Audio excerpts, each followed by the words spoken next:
drop in the heart efficiency.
The insulin secretion should not have been all insulin balance, it should not have been affected in the first insulin.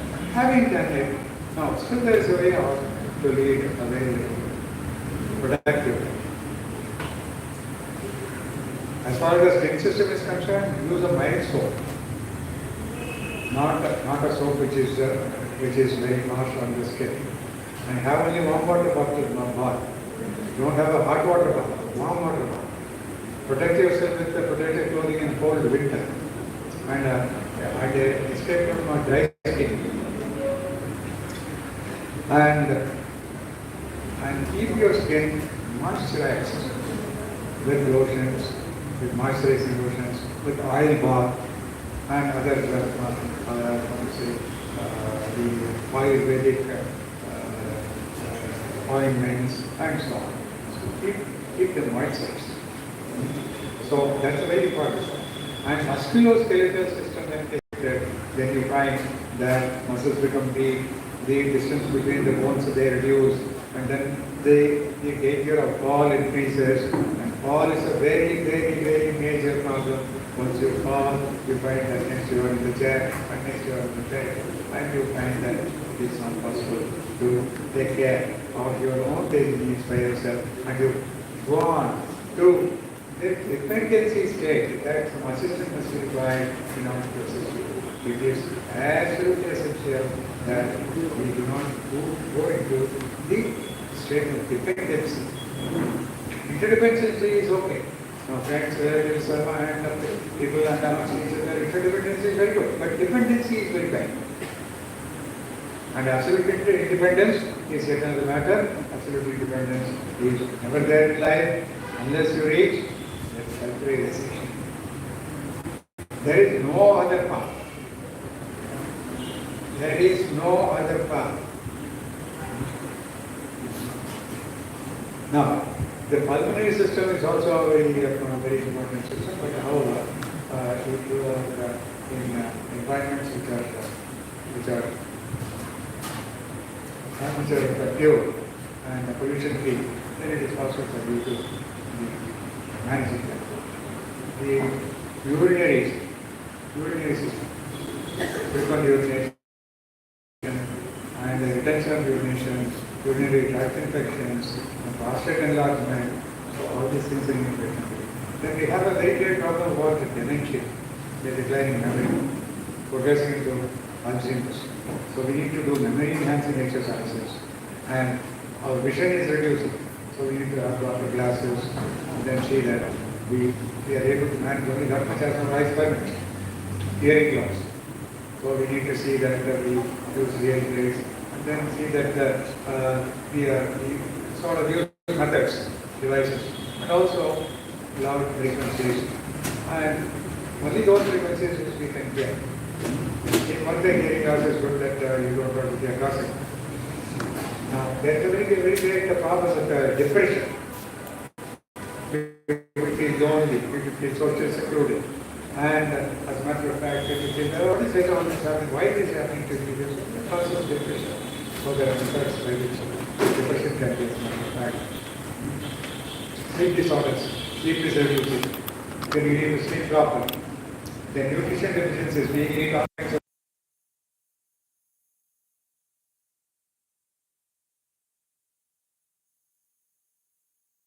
spiritual aspect, which is a saving grace. What is that? That is said in Bhagavad Gita, Prasade sarva dukkhanam hanirasya upajayate. All the miseries and all the sufferings will end by that peace, prasade. Sarva dukkhanam hanirasya upajayate. Prasanna chetaso hi ashu buddhi paryavatishtate. Buddhi has to be brought to steadiness. And bringing it to steadiness, you find peace. Peace gives a fulfillment. Fulfillment gives the spiritual elevation of Aham Brahmasmi. Now, there's an adage which is very interesting. If you don't mind growing older, it really doesn't matter. If you don't mind growing older, right, that is matter, then it really doesn't matter. So the matter doesn't matter is a message. Now I must finally thank all of you for giving me a patient listening, and there are erudite speakers who are going to highlight on these various aspects, and you will be gaining tremendously during this 4-day workshop and a camp, and I wish and I hope that such efforts, pioneering efforts, like what branch of the mutt, as a matter of fact, catches on to all the centers of Ramakrishna Mutt, and all the centers organize specifically focused interventions and interactions with the seniors and elderly population in order to make life enjoyable, blissful, meaningful, purposeful, and enlightening. Thank you all very much for giving me this opportunity to speak, and I must once again say Sri Ramakrishna Namaha, Om Sri Sharda Matre Namaha, Om Sri Vivekananda Satgurave Namaha. Thank you very much.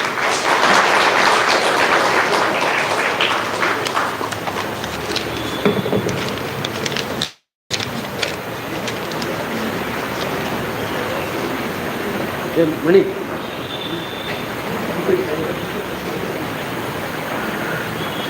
Now I request Dr. Gururaj Kajegi sir as well as Revered Swami Raghveshanji Maharaj and Colonel Radhakrishnan sir to light the lamp.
Sir,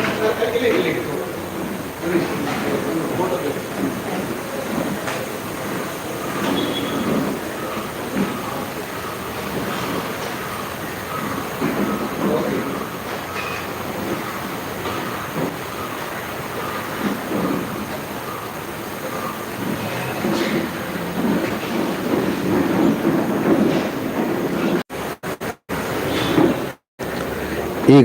ಇಷ್ಟಪಡ್ತೇನೆ, doctor Gururaj ಕರ್ಜಗಿಯವರು ಶಿಕ್ಷಣ ತಜ್ಞರು, ಪ್ರಾಧ್ಯಾಪಕರಾಗಿ ಕೆಲಸ ಮಾಡಿದ್ದಾರೆ.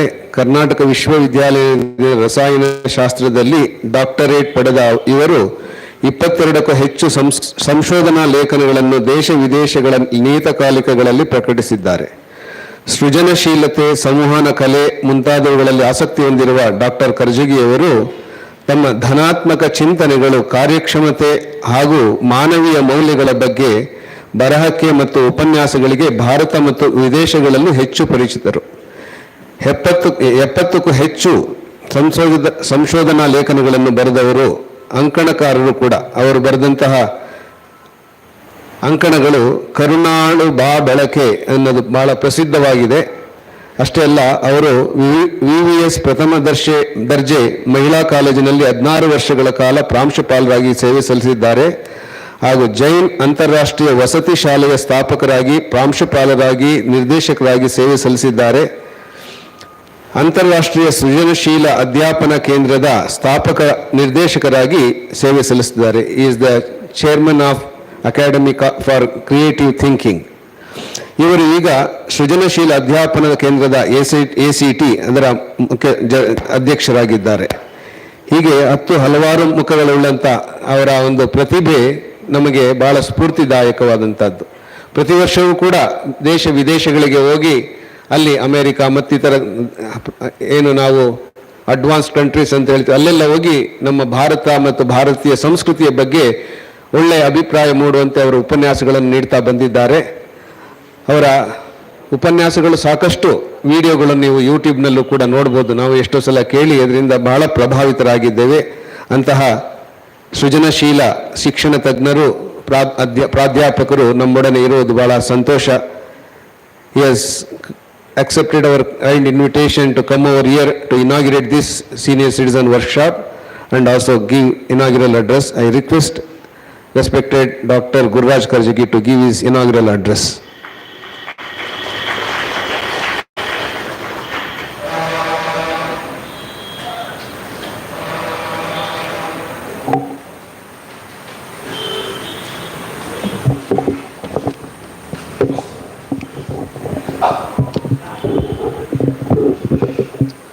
ಕಾಣಿಸೋಲ್ಲ ಅಲ್ವಾ?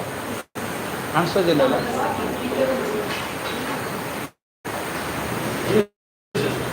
ಮೈ ಕೈಲಿ ಕೊಟ್ಬಿಡಿ.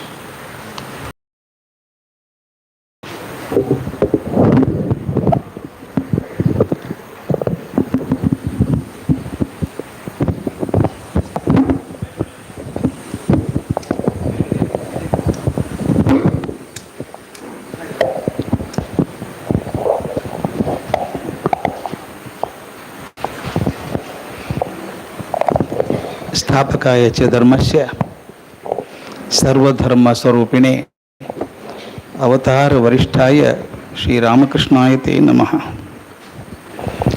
ಇಲ್ಲಿ ವೇದಿಕೆ ಮೇಲೆ ಉಪಸ್ಥಿತರಿರುವಂಥ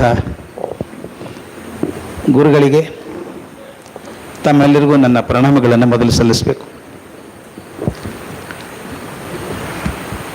ನಾನು ಗಾತ್ರದಲ್ಲಿ ಜ್ಞಾನದಲ್ಲಿ ಎರಡೂ ಸಣ್ಣವನಾದ್ದರಿಂದ ಇದು ಹಿಂದೆ ಹೋಗ್ಬಿಡ್ತೀನಿ, ಮರೆ ಕಾಣಿಸೋಲ್ಲ. ನಾನು ಅದಕ್ಕೆ ಹೊರಗೆ ಬಂದೇ ಮಾತಾಡೋದು ವಾಸಿ ಅಂತ ಅಂದ್ಕೊಂಡೆ. ನನಗೆ ಗುಂಡಪ್ಪನವ್ರದ್ದು ಒಂದು ಕಗ್ಗ ಬಹಳ ಇಷ್ಟ. ಅದು ಈ ಕಾರ್ಯಕ್ರಮಕ್ಕೆ ಸರಿಯಾಗಿ ಹೊಂತದೆ ಅಂದ್ಕೊಂಡಿದ್ದೀನಿ.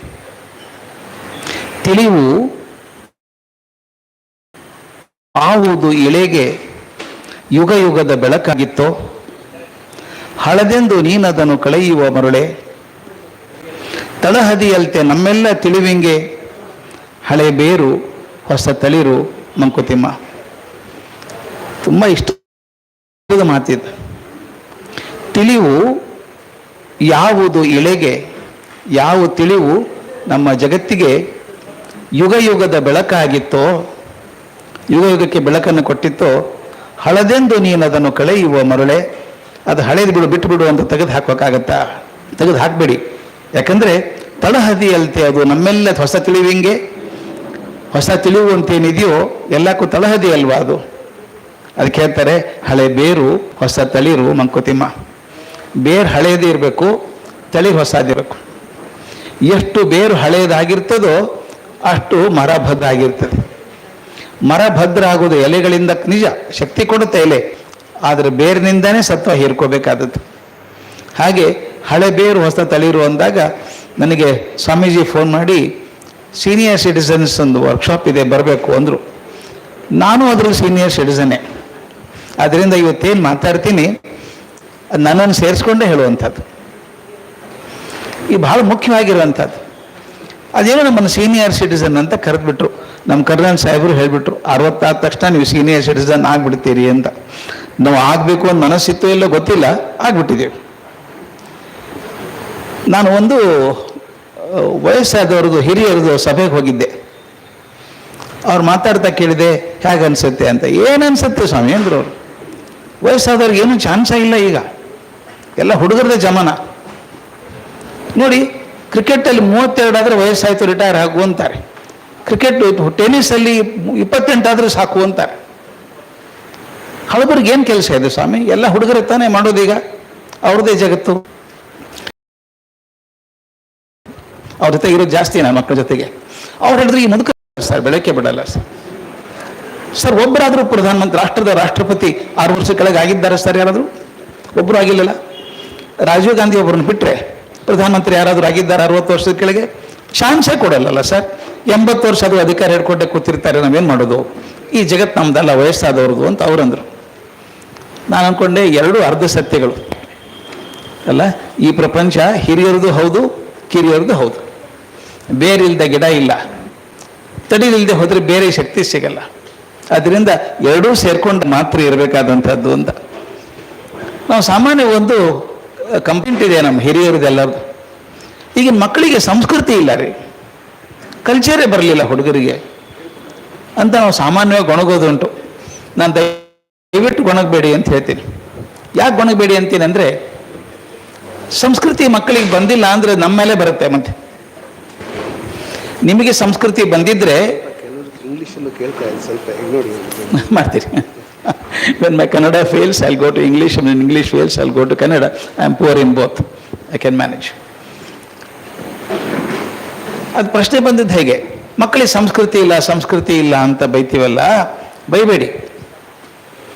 ನಮಗೇನಾದರೂ ಸಂಸ್ಕೃತಿ ಬಂದಿದ್ರೆ ನಮ್ಮ ಅಪ್ಪ ಅಮ್ಮ ಅಜ್ಜ ಅಜ್ಜಿ ಕೊಟ್ಟದ್ದು. ನಮ್ಮ ಮಕ್ಕಳಿಗೆ ಸಂಸ್ಕೃತಿ ಇಲ್ಲ ಅಂದರೆ ನಾವು ಕೊಡೋದ್ರಲ್ಲಿ ನಾವು ಸೋತಿದ್ದೀವಿ ಅಂತಾಗತ್ತೆ ಅಲ್ವಾ? ನಾವು ಸೋತಿದ್ದೀವಿ ಅಂತ. ನಾನು ಕಾಲೇಜಲ್ಲಿ ಪ್ರಿನ್ಸಿಪಾಲ್ ಆಗಿದ್ದೆ ಭಾಳ ವರ್ಷ. ಒಂದ್ಸಲ ಈ ಮಿಡ್ ಟರ್ಮ್ ಎಕ್ಸಾಮಿನೇಷನ್ ಆದಮೇಲೆ ನಮ್ಮ ಕನ್ನಡ ಲೆಕ್ಚರರ್ ನನ್ನ ಕಡೆ ಬಂದರು. ಪೇಪರ್ ವ್ಯಾಲ್ಯೂಯೇಷನ್ ಮಾಡಿ, ಏನು ಸರ್ ಇದು ನಮ್ಮ ಕರ್ಮ ಅಂದರು. ಯಾಕೇನಾಯಿತು ಅಂತ ಕೇಳಿದೆ. ಒಬ್ಬ ಹುಡುಗಿ ಬರೆದಿದ್ದಾಳೆ, ಕುಮಾರವ್ಯಾಸ ಭಾರತದ್ದೇನೋ ಪ್ರಶ್ನೆ ಇತ್ತಂತ ಅದರೊಳಗೆ. ಆ ಹುಡುಗಿ ಬರೆದಿದ್ದಾಳೆ, ದ್ರೌಪದಿಯ ಗಂಡನಾದ ಭೀಷ್ಮನು ಅಂತ ಬರೆದಿದ್ದಾಳೆ. ನೋಡಿ ಸರ್, 20 ವರ್ಷ ಹುಡುಗಿಗೆ ಭೀಷ್ಮ ಯಾರು ದ್ರೌಪದಿ ಯಾರು ಗೊತ್ತಿಲ್ಲ. ಯಾಕೇನು ಬೈಬೇಡಿ ಅಂತ ಹೇಳಿದೆ. 20 ವರ್ಷ ಆದರೂ ಯಾರು ಅಂತ ಹೇಳಿಲ್ಲಲ್ಲ ನಾವು ಅಲ್ವಾ? ನಾವು ಸೋತಿದ್ದೀವಲ್ವಾ? ನಾವು ಸಣ್ಣಂದಿರ್ತೀವಿ. ನಿಮ್ಗೆ ನೆನಪಿದೆ, ನಮಗೆಲ್ಲ ನೆನಪಿದೆ. ನಮ್ಮ ತಂದೆ ತಾಯಿ ಅಜ್ಜ ಅಜ್ಜಿ ಕೂತ್ಕೊಂಡು ಕಲಿಸೋರು, ನಮಗೆಲ್ಲ ಸ್ತೋತ್ರ ಹೇಳೋರು, ಮಂತ್ರ ಹೇಳೋ ಅನ್ಬೇಕು. ದೇವ್ರ ಪೂಜೆಗೆ ಹೋಗು, ಬರೀ ಹೋಗೋಣ ಬಾ ಅಂತಿದ್ರು. ಕರ್ಕೊಂಡು ಹೋಗಿ ಒತ್ತಾಯದಿಂದಾದರೂ ಕಲಿಸಿದ್ರಿಂದ ನಮ್ಗದು ಉಳ್ಕೊಂಡಿದೆ. ಈಗ ನಾನು ಕಲಿಸದೆ ಹೋದರೆ ಮಕ್ಕಳಿಗೆ ಬರೋದು ಹೇಗೆ? ಆದ್ದರಿಂದ ಮಕ್ಕಳಿಗೆ ಸಂಸ್ಕೃತಿ ಇಲ್ಲ ಅಂತ ಅನ್ನೋದ್ರೊಳಗೆ ನಾನು ಕಲಿಸ್ಲಿಲ್ಲ ಅನ್ನೋದು ಧ್ವನಿ ಇದೆ. ಅದನ್ನು ನಾವು ನೆನಪಿರಬೇಕು. ನಾನು ಸ್ವಲ್ಪ ಪುಣ್ಯವಂತ ಒಂದು ರೀತಿಯಲ್ಲಿ. ನಮ್ಮ ಅಜ್ಜ ಅಜ್ಜಿ ಜೊತೆಗೆ ಬದುಕಿದವನು. ಯಾರ ಮನೆಯಲ್ಲಿ ಅಜ್ಜ ಇಲ್ವೋ ಆ ಮಕ್ಕಳು ಒಂದು ರೀತಿ ದುರ್ದೈವಿಗಳು ಅಂತ ಹೇಳ್ಬೇಕು ನಾನು. ಅಜ್ಜ ಅಜ್ಜಿ ಕೊಡುವಷ್ಟು ಪ್ರೀತಿಯನ್ನು ಅಪ್ಪ ಅಮ್ಮನೂ ಕೊಡೋಕ್ಕಾಗಲ್ಲ. ನಿಮ್ಗೆ ಗೊತ್ತಿದೆ, ನಿಮ್ಮ ಮೊಮ್ಮಕ್ಕಳು ಸೆಳೆಯುವಷ್ಟು ನಿಮ್ಮನ್ನು ಮಕ್ಕಳು ಸೆಳೀಲಿಲ್ಲ ಅಲ್ವಾ? ಈಗ ಮೊಮ್ಮಕ್ಕಳು ಫೋಟೋ ಹಾಕ್ಕೊಂಡಿರ್ತೀವಿ ಮೊಬೈಲ್ ಎಲ್ಲರೂ. ಯಾಕೆ? ಮೊಮ್ಮಕ್ಕಳು ಸೆಳಿತಾವೆ ನಮ್ಮನ್ನು. The attraction for the grandchildren is much more stronger than the attachment with the children. Because when you were young, you were lost in the art of survival. struggling for survival, make a career, make a progression in career. We didn't give so much attention to our children. But I have more time now. Children also have more time. They become best friends to us. ಇವತ್ತಿಗೂ ನಮ್ಮ ಬೆಳಗ್ಗೆ ನಮ್ಮ ಮೊಮ್ಮಗಳು ಶಾಲೆ ರಜೆ ಬಂತು ಅಂದರೆ she is my walking companion. ತಪ್ಪದೆ ನನ್ನ ಜೊತೆಗೆ ವಾಕಿಂಗ್ ಬರ್ತಾಳೆ. ಅಜ್ಜ ವಾಚ್ ಹಚ್ಕೊಂಡಿದ್ದೀನಿ, ಒಂದು ತಾಸಿನ ಕೆಳಗೆ ಆಗೋಂಗಿಲ್ಲ ಅಂತ ಕಂಡೀಷನ್ ಹಾಕ್ತಾಳೆ. ಆಕೆ ಏನೋ ಸುದ್ದಿ ಕೇಳ್ತಾಳೆ. ನನಗನ್ಸಿದ್ದು ಇದೇನೆ, ಕಸಿ ಮಾಡೋದಂದ್ರೆ ಇದೆಯಲ್ವಾ. ಹೋಗ್ತಾ ನಾನು ಮನೆತನದ ಬಗ್ಗೆ ಹೇಳಬೇಕು, ಊರಲ್ಲಿ ಏನಿತ್ತು ಅಂತ ಹೇಳಬೇಕು, ಹಬ್ಬ ಅಂದ್ರೆ ಯಾಕೆ ಹೇಳಬೇಕು ಅಂತ ಹೇಳಬೇಕು. ಈಗ ಹೇಳಿದ್ದೆ ಉಳ್ಕೊಳ್ಳೋದು, ಶಾಲೆ ಹೇಳಿ ಉಳ್ಕೊಳ್ಳಲ್ಲ ಅದು. ಅದರಿಂದ ಅವಕಾಶಗಳು ಜಾಸ್ತಿ ಇದ್ದಾವೆ. ನಮ್ಮ ಅಜ್ಜ ನನಗೆ ಎಷ್ಟು ಕಲಿಸ್ಬಿಟ್ಟ ಅಂತಂದರೆ, ನನಗೆ ದೇವರು ನಮ್ಮ ಅಜ್ಜ. ಇವತ್ತು ನಾನು ಏನಾದರೂ ಆಗಿದ್ದರೆ ನಮ್ಮ ಅಜ್ಜನೇ ಕಾರಣ ಅಂತ ಹೇಳ್ತೀನಿ. ಎಷ್ಟು ಚಂದ ಕಲಿಸೋದು ಅವನ ರೀತಿ ಅಂದರೆ, ಅವನು ಕಲಿಸಿದ ರೀತಿಯೇ ಬೇರೆ. ಇವತ್ತಿಗೂ ನನ್ನ ಮನಸ್ಸು ಉಳ್ಕೊಂಡ್ಬಿಟ್ಟಿದೆ ಅದು. ಆಗ್ಲೇ ಒಬ್ಬರು ಸ್ನೇಹಿತರು ಬಂದು ಹೇಳಿದರು, ನಿಮ್ಮ ಅಜ್ಜನ ಕತೆ ಬರೆದಿದ್ದೀರಲ್ಲ, SP ಕಪಾಳಿ ಹೊಡಿತಾರಲ್ಲ ಮಜ್ಜ, ಅದು ನಿಜವಾಗಿ ಆದದ್ದ? ನಾನೇ ಸಾಕ್ಷಿ ಅದಕ್ಕೆ. ಬಿಜಾಪುರ ಸ್ಟೇಷನ್ನಲ್ಲಿ ನಮ್ಮ ಅಜ್ಜ SP ಕಪಾಳಿ ಹೊಡೆದಿದ್ರು. ಅದು ಅಂದರೆ ಗುರು ಶಿಷ್ಯ ಹೇಗೆ ಸಂಬಂಧ ಹೇಗಿರುತ್ತೆ ಅನ್ನೋದಕ್ಕೊಂದು ದೊಡ್ಡ ಕತೆ ಅದು. ಅದನ್ನೇನು ಕತೆ ಹೇಳೋಲ್ಲ ನಾನೀಗ.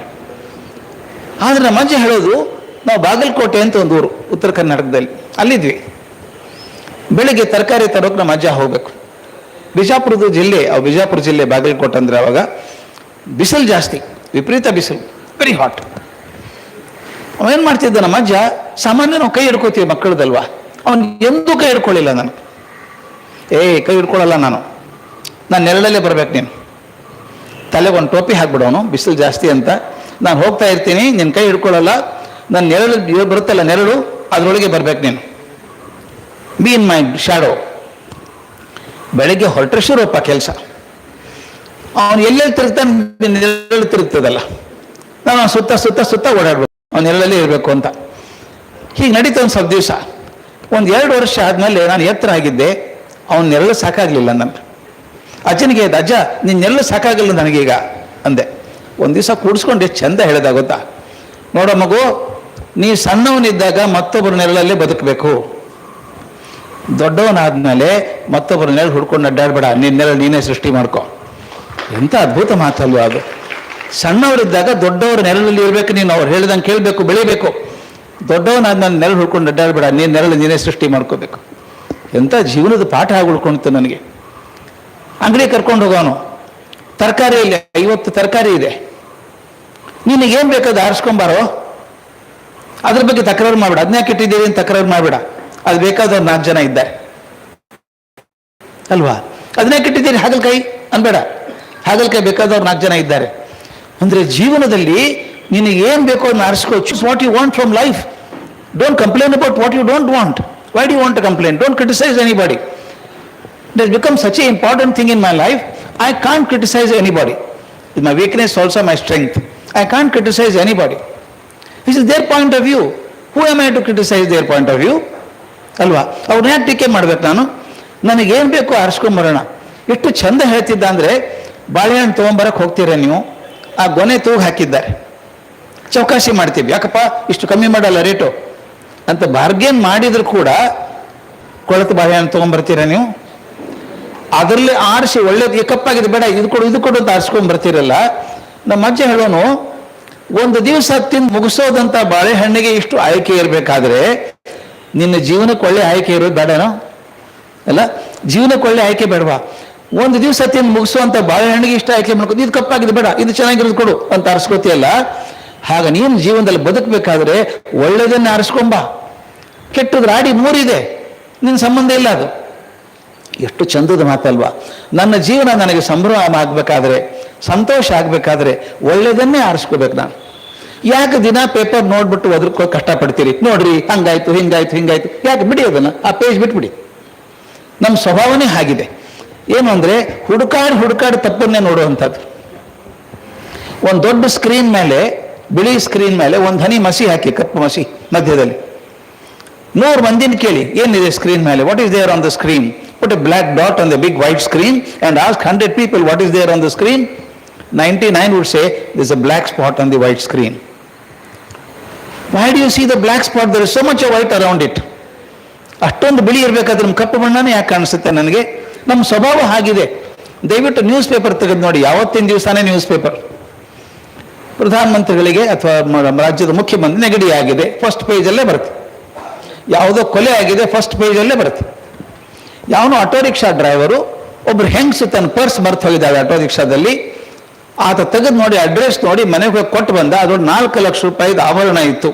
ಎಂದಾದರೂ ಫಸ್ಟ್ ಪೇಜಲ್ಲಿ ಬಂದಿದೆಯಾ ಸ್ವಾಮಿ? ಬರೋದೇ ಇಲ್ಲ. ಅದು 8ನೇ ಪೇಜ್ ಕಡೆಗೆ ಬರೋದು. ನಮ್ಮ ಸ್ವಭಾವಗಳೇ ಹಾಗಾಗಿದ್ದಾವೆ. ಬರೀ ತಪ್ಪನ್ನು ಕಾಣುವಂಥದ್ದು, ದೋಷವನ್ನು ಕಾಣುವಂಥದ್ದು, ಅದು ಬೇಡ. ನಮ್ಮ ಅಜ್ಜ ಕಲಿಸಿದ್ದದು. ಒಂದು ದಿವಸ ತಿಂದು ಮುಗಿಸುವಂಥ ಬಾಳೆಹಣ್ಣಿಗೆ ಚೌಕಸಿ ಮಾಡೋ ನೀನು ಬದುಕಿಗೋಸ್ಕರ ಒಳ್ಳೇದು ಆರಿಸ್ಕೋಬಾರ್ದೇನೋ. Choose what is good in life, don't worry about what is there. ಇನ್ನೊಂದು ಹೇಳಿದ್ದು ನನಗೆ ಎಷ್ಟು ಗಟ್ಟಿಯಾಗಿ ಕೂತ್ಕೊಂಡಿದೆ. ಬಹುಶಃ ನಿಮ್ಮ ಅಜ್ಜಂದ್ರು ಹೇಳಿದ ಮಾತೇ ಇರಬೇಕದು. ಅವನು ಹೇಳೋನು, ನೀ ಯಾವುದೋ ಒಂದು ಕೋಣೆಯಲ್ಲಿ ಕೂತಿದ್ಯಪ್ಪ, 20 ಕಿಟಕಿ ಇದ್ದಾವೆ ಕೋಣೆಗೆ. There are 20 windows to the room in which you are sitting. Don't close any window, you will lose light. There is light outside, but you will lose the light. You was talking about different religions. ಇಷ್ಟೊಂದು ಧರ್ಮಗಳಿದ್ದಾವೆ ಜಗತ್ತಲ್ಲಿ. ಟೀಕೆ ಮಾಡೋಕೆ ಹೋಗ್ಬೇಡ, ಆ ಧರ್ಮ ಸರಿ ಇಲ್ಲ, ಈ ಧರ್ಮ ಸರಿ ಇಲ್ಲ. ನೀವು ಒಂದು ಧರ್ಮನೂ ಸ್ಥಾಪನೆ ಮಾಡಿಲ್ಲ, ಯಾಕೆ ಮಾತಾಡ್ತೀಯ ಅದ್ರ ಬಗ್ಗೆ? 20 ಕಿಟಕಿ ಇದ್ದಾವಲ್ಲ, 20 ಧರ್ಮದ ಮುಖಗಳು. ಯಾವ್ದು ಒಳ್ಳೇದಿದೆ ಆರಿಸ್ಕೋ. ಆನೋ ಭದ್ರ ಕೃತವೋ ಎಂತು ವಿಶ್ವತಃ ನಾವು ಋಗ್ವೇದ ಹೇಳಿದ ಮಾತದು. ಪ್ರಪಂಚದ ಯಾವ ಮೂಲೆಯಿಂದ ಒಳ್ಳೇದು ಬಂದರೂ ಆರಿಸ್ಕೋ ಅದನ್ನು. Choose what is best on the life. Don't go on criticising this is not there, this is not there.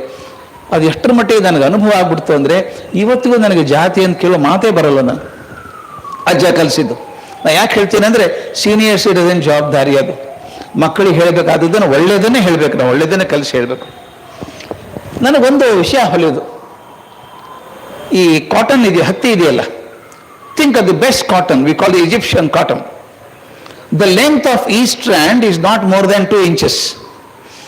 Length of any strand of the best cotton is not more than 2 inches.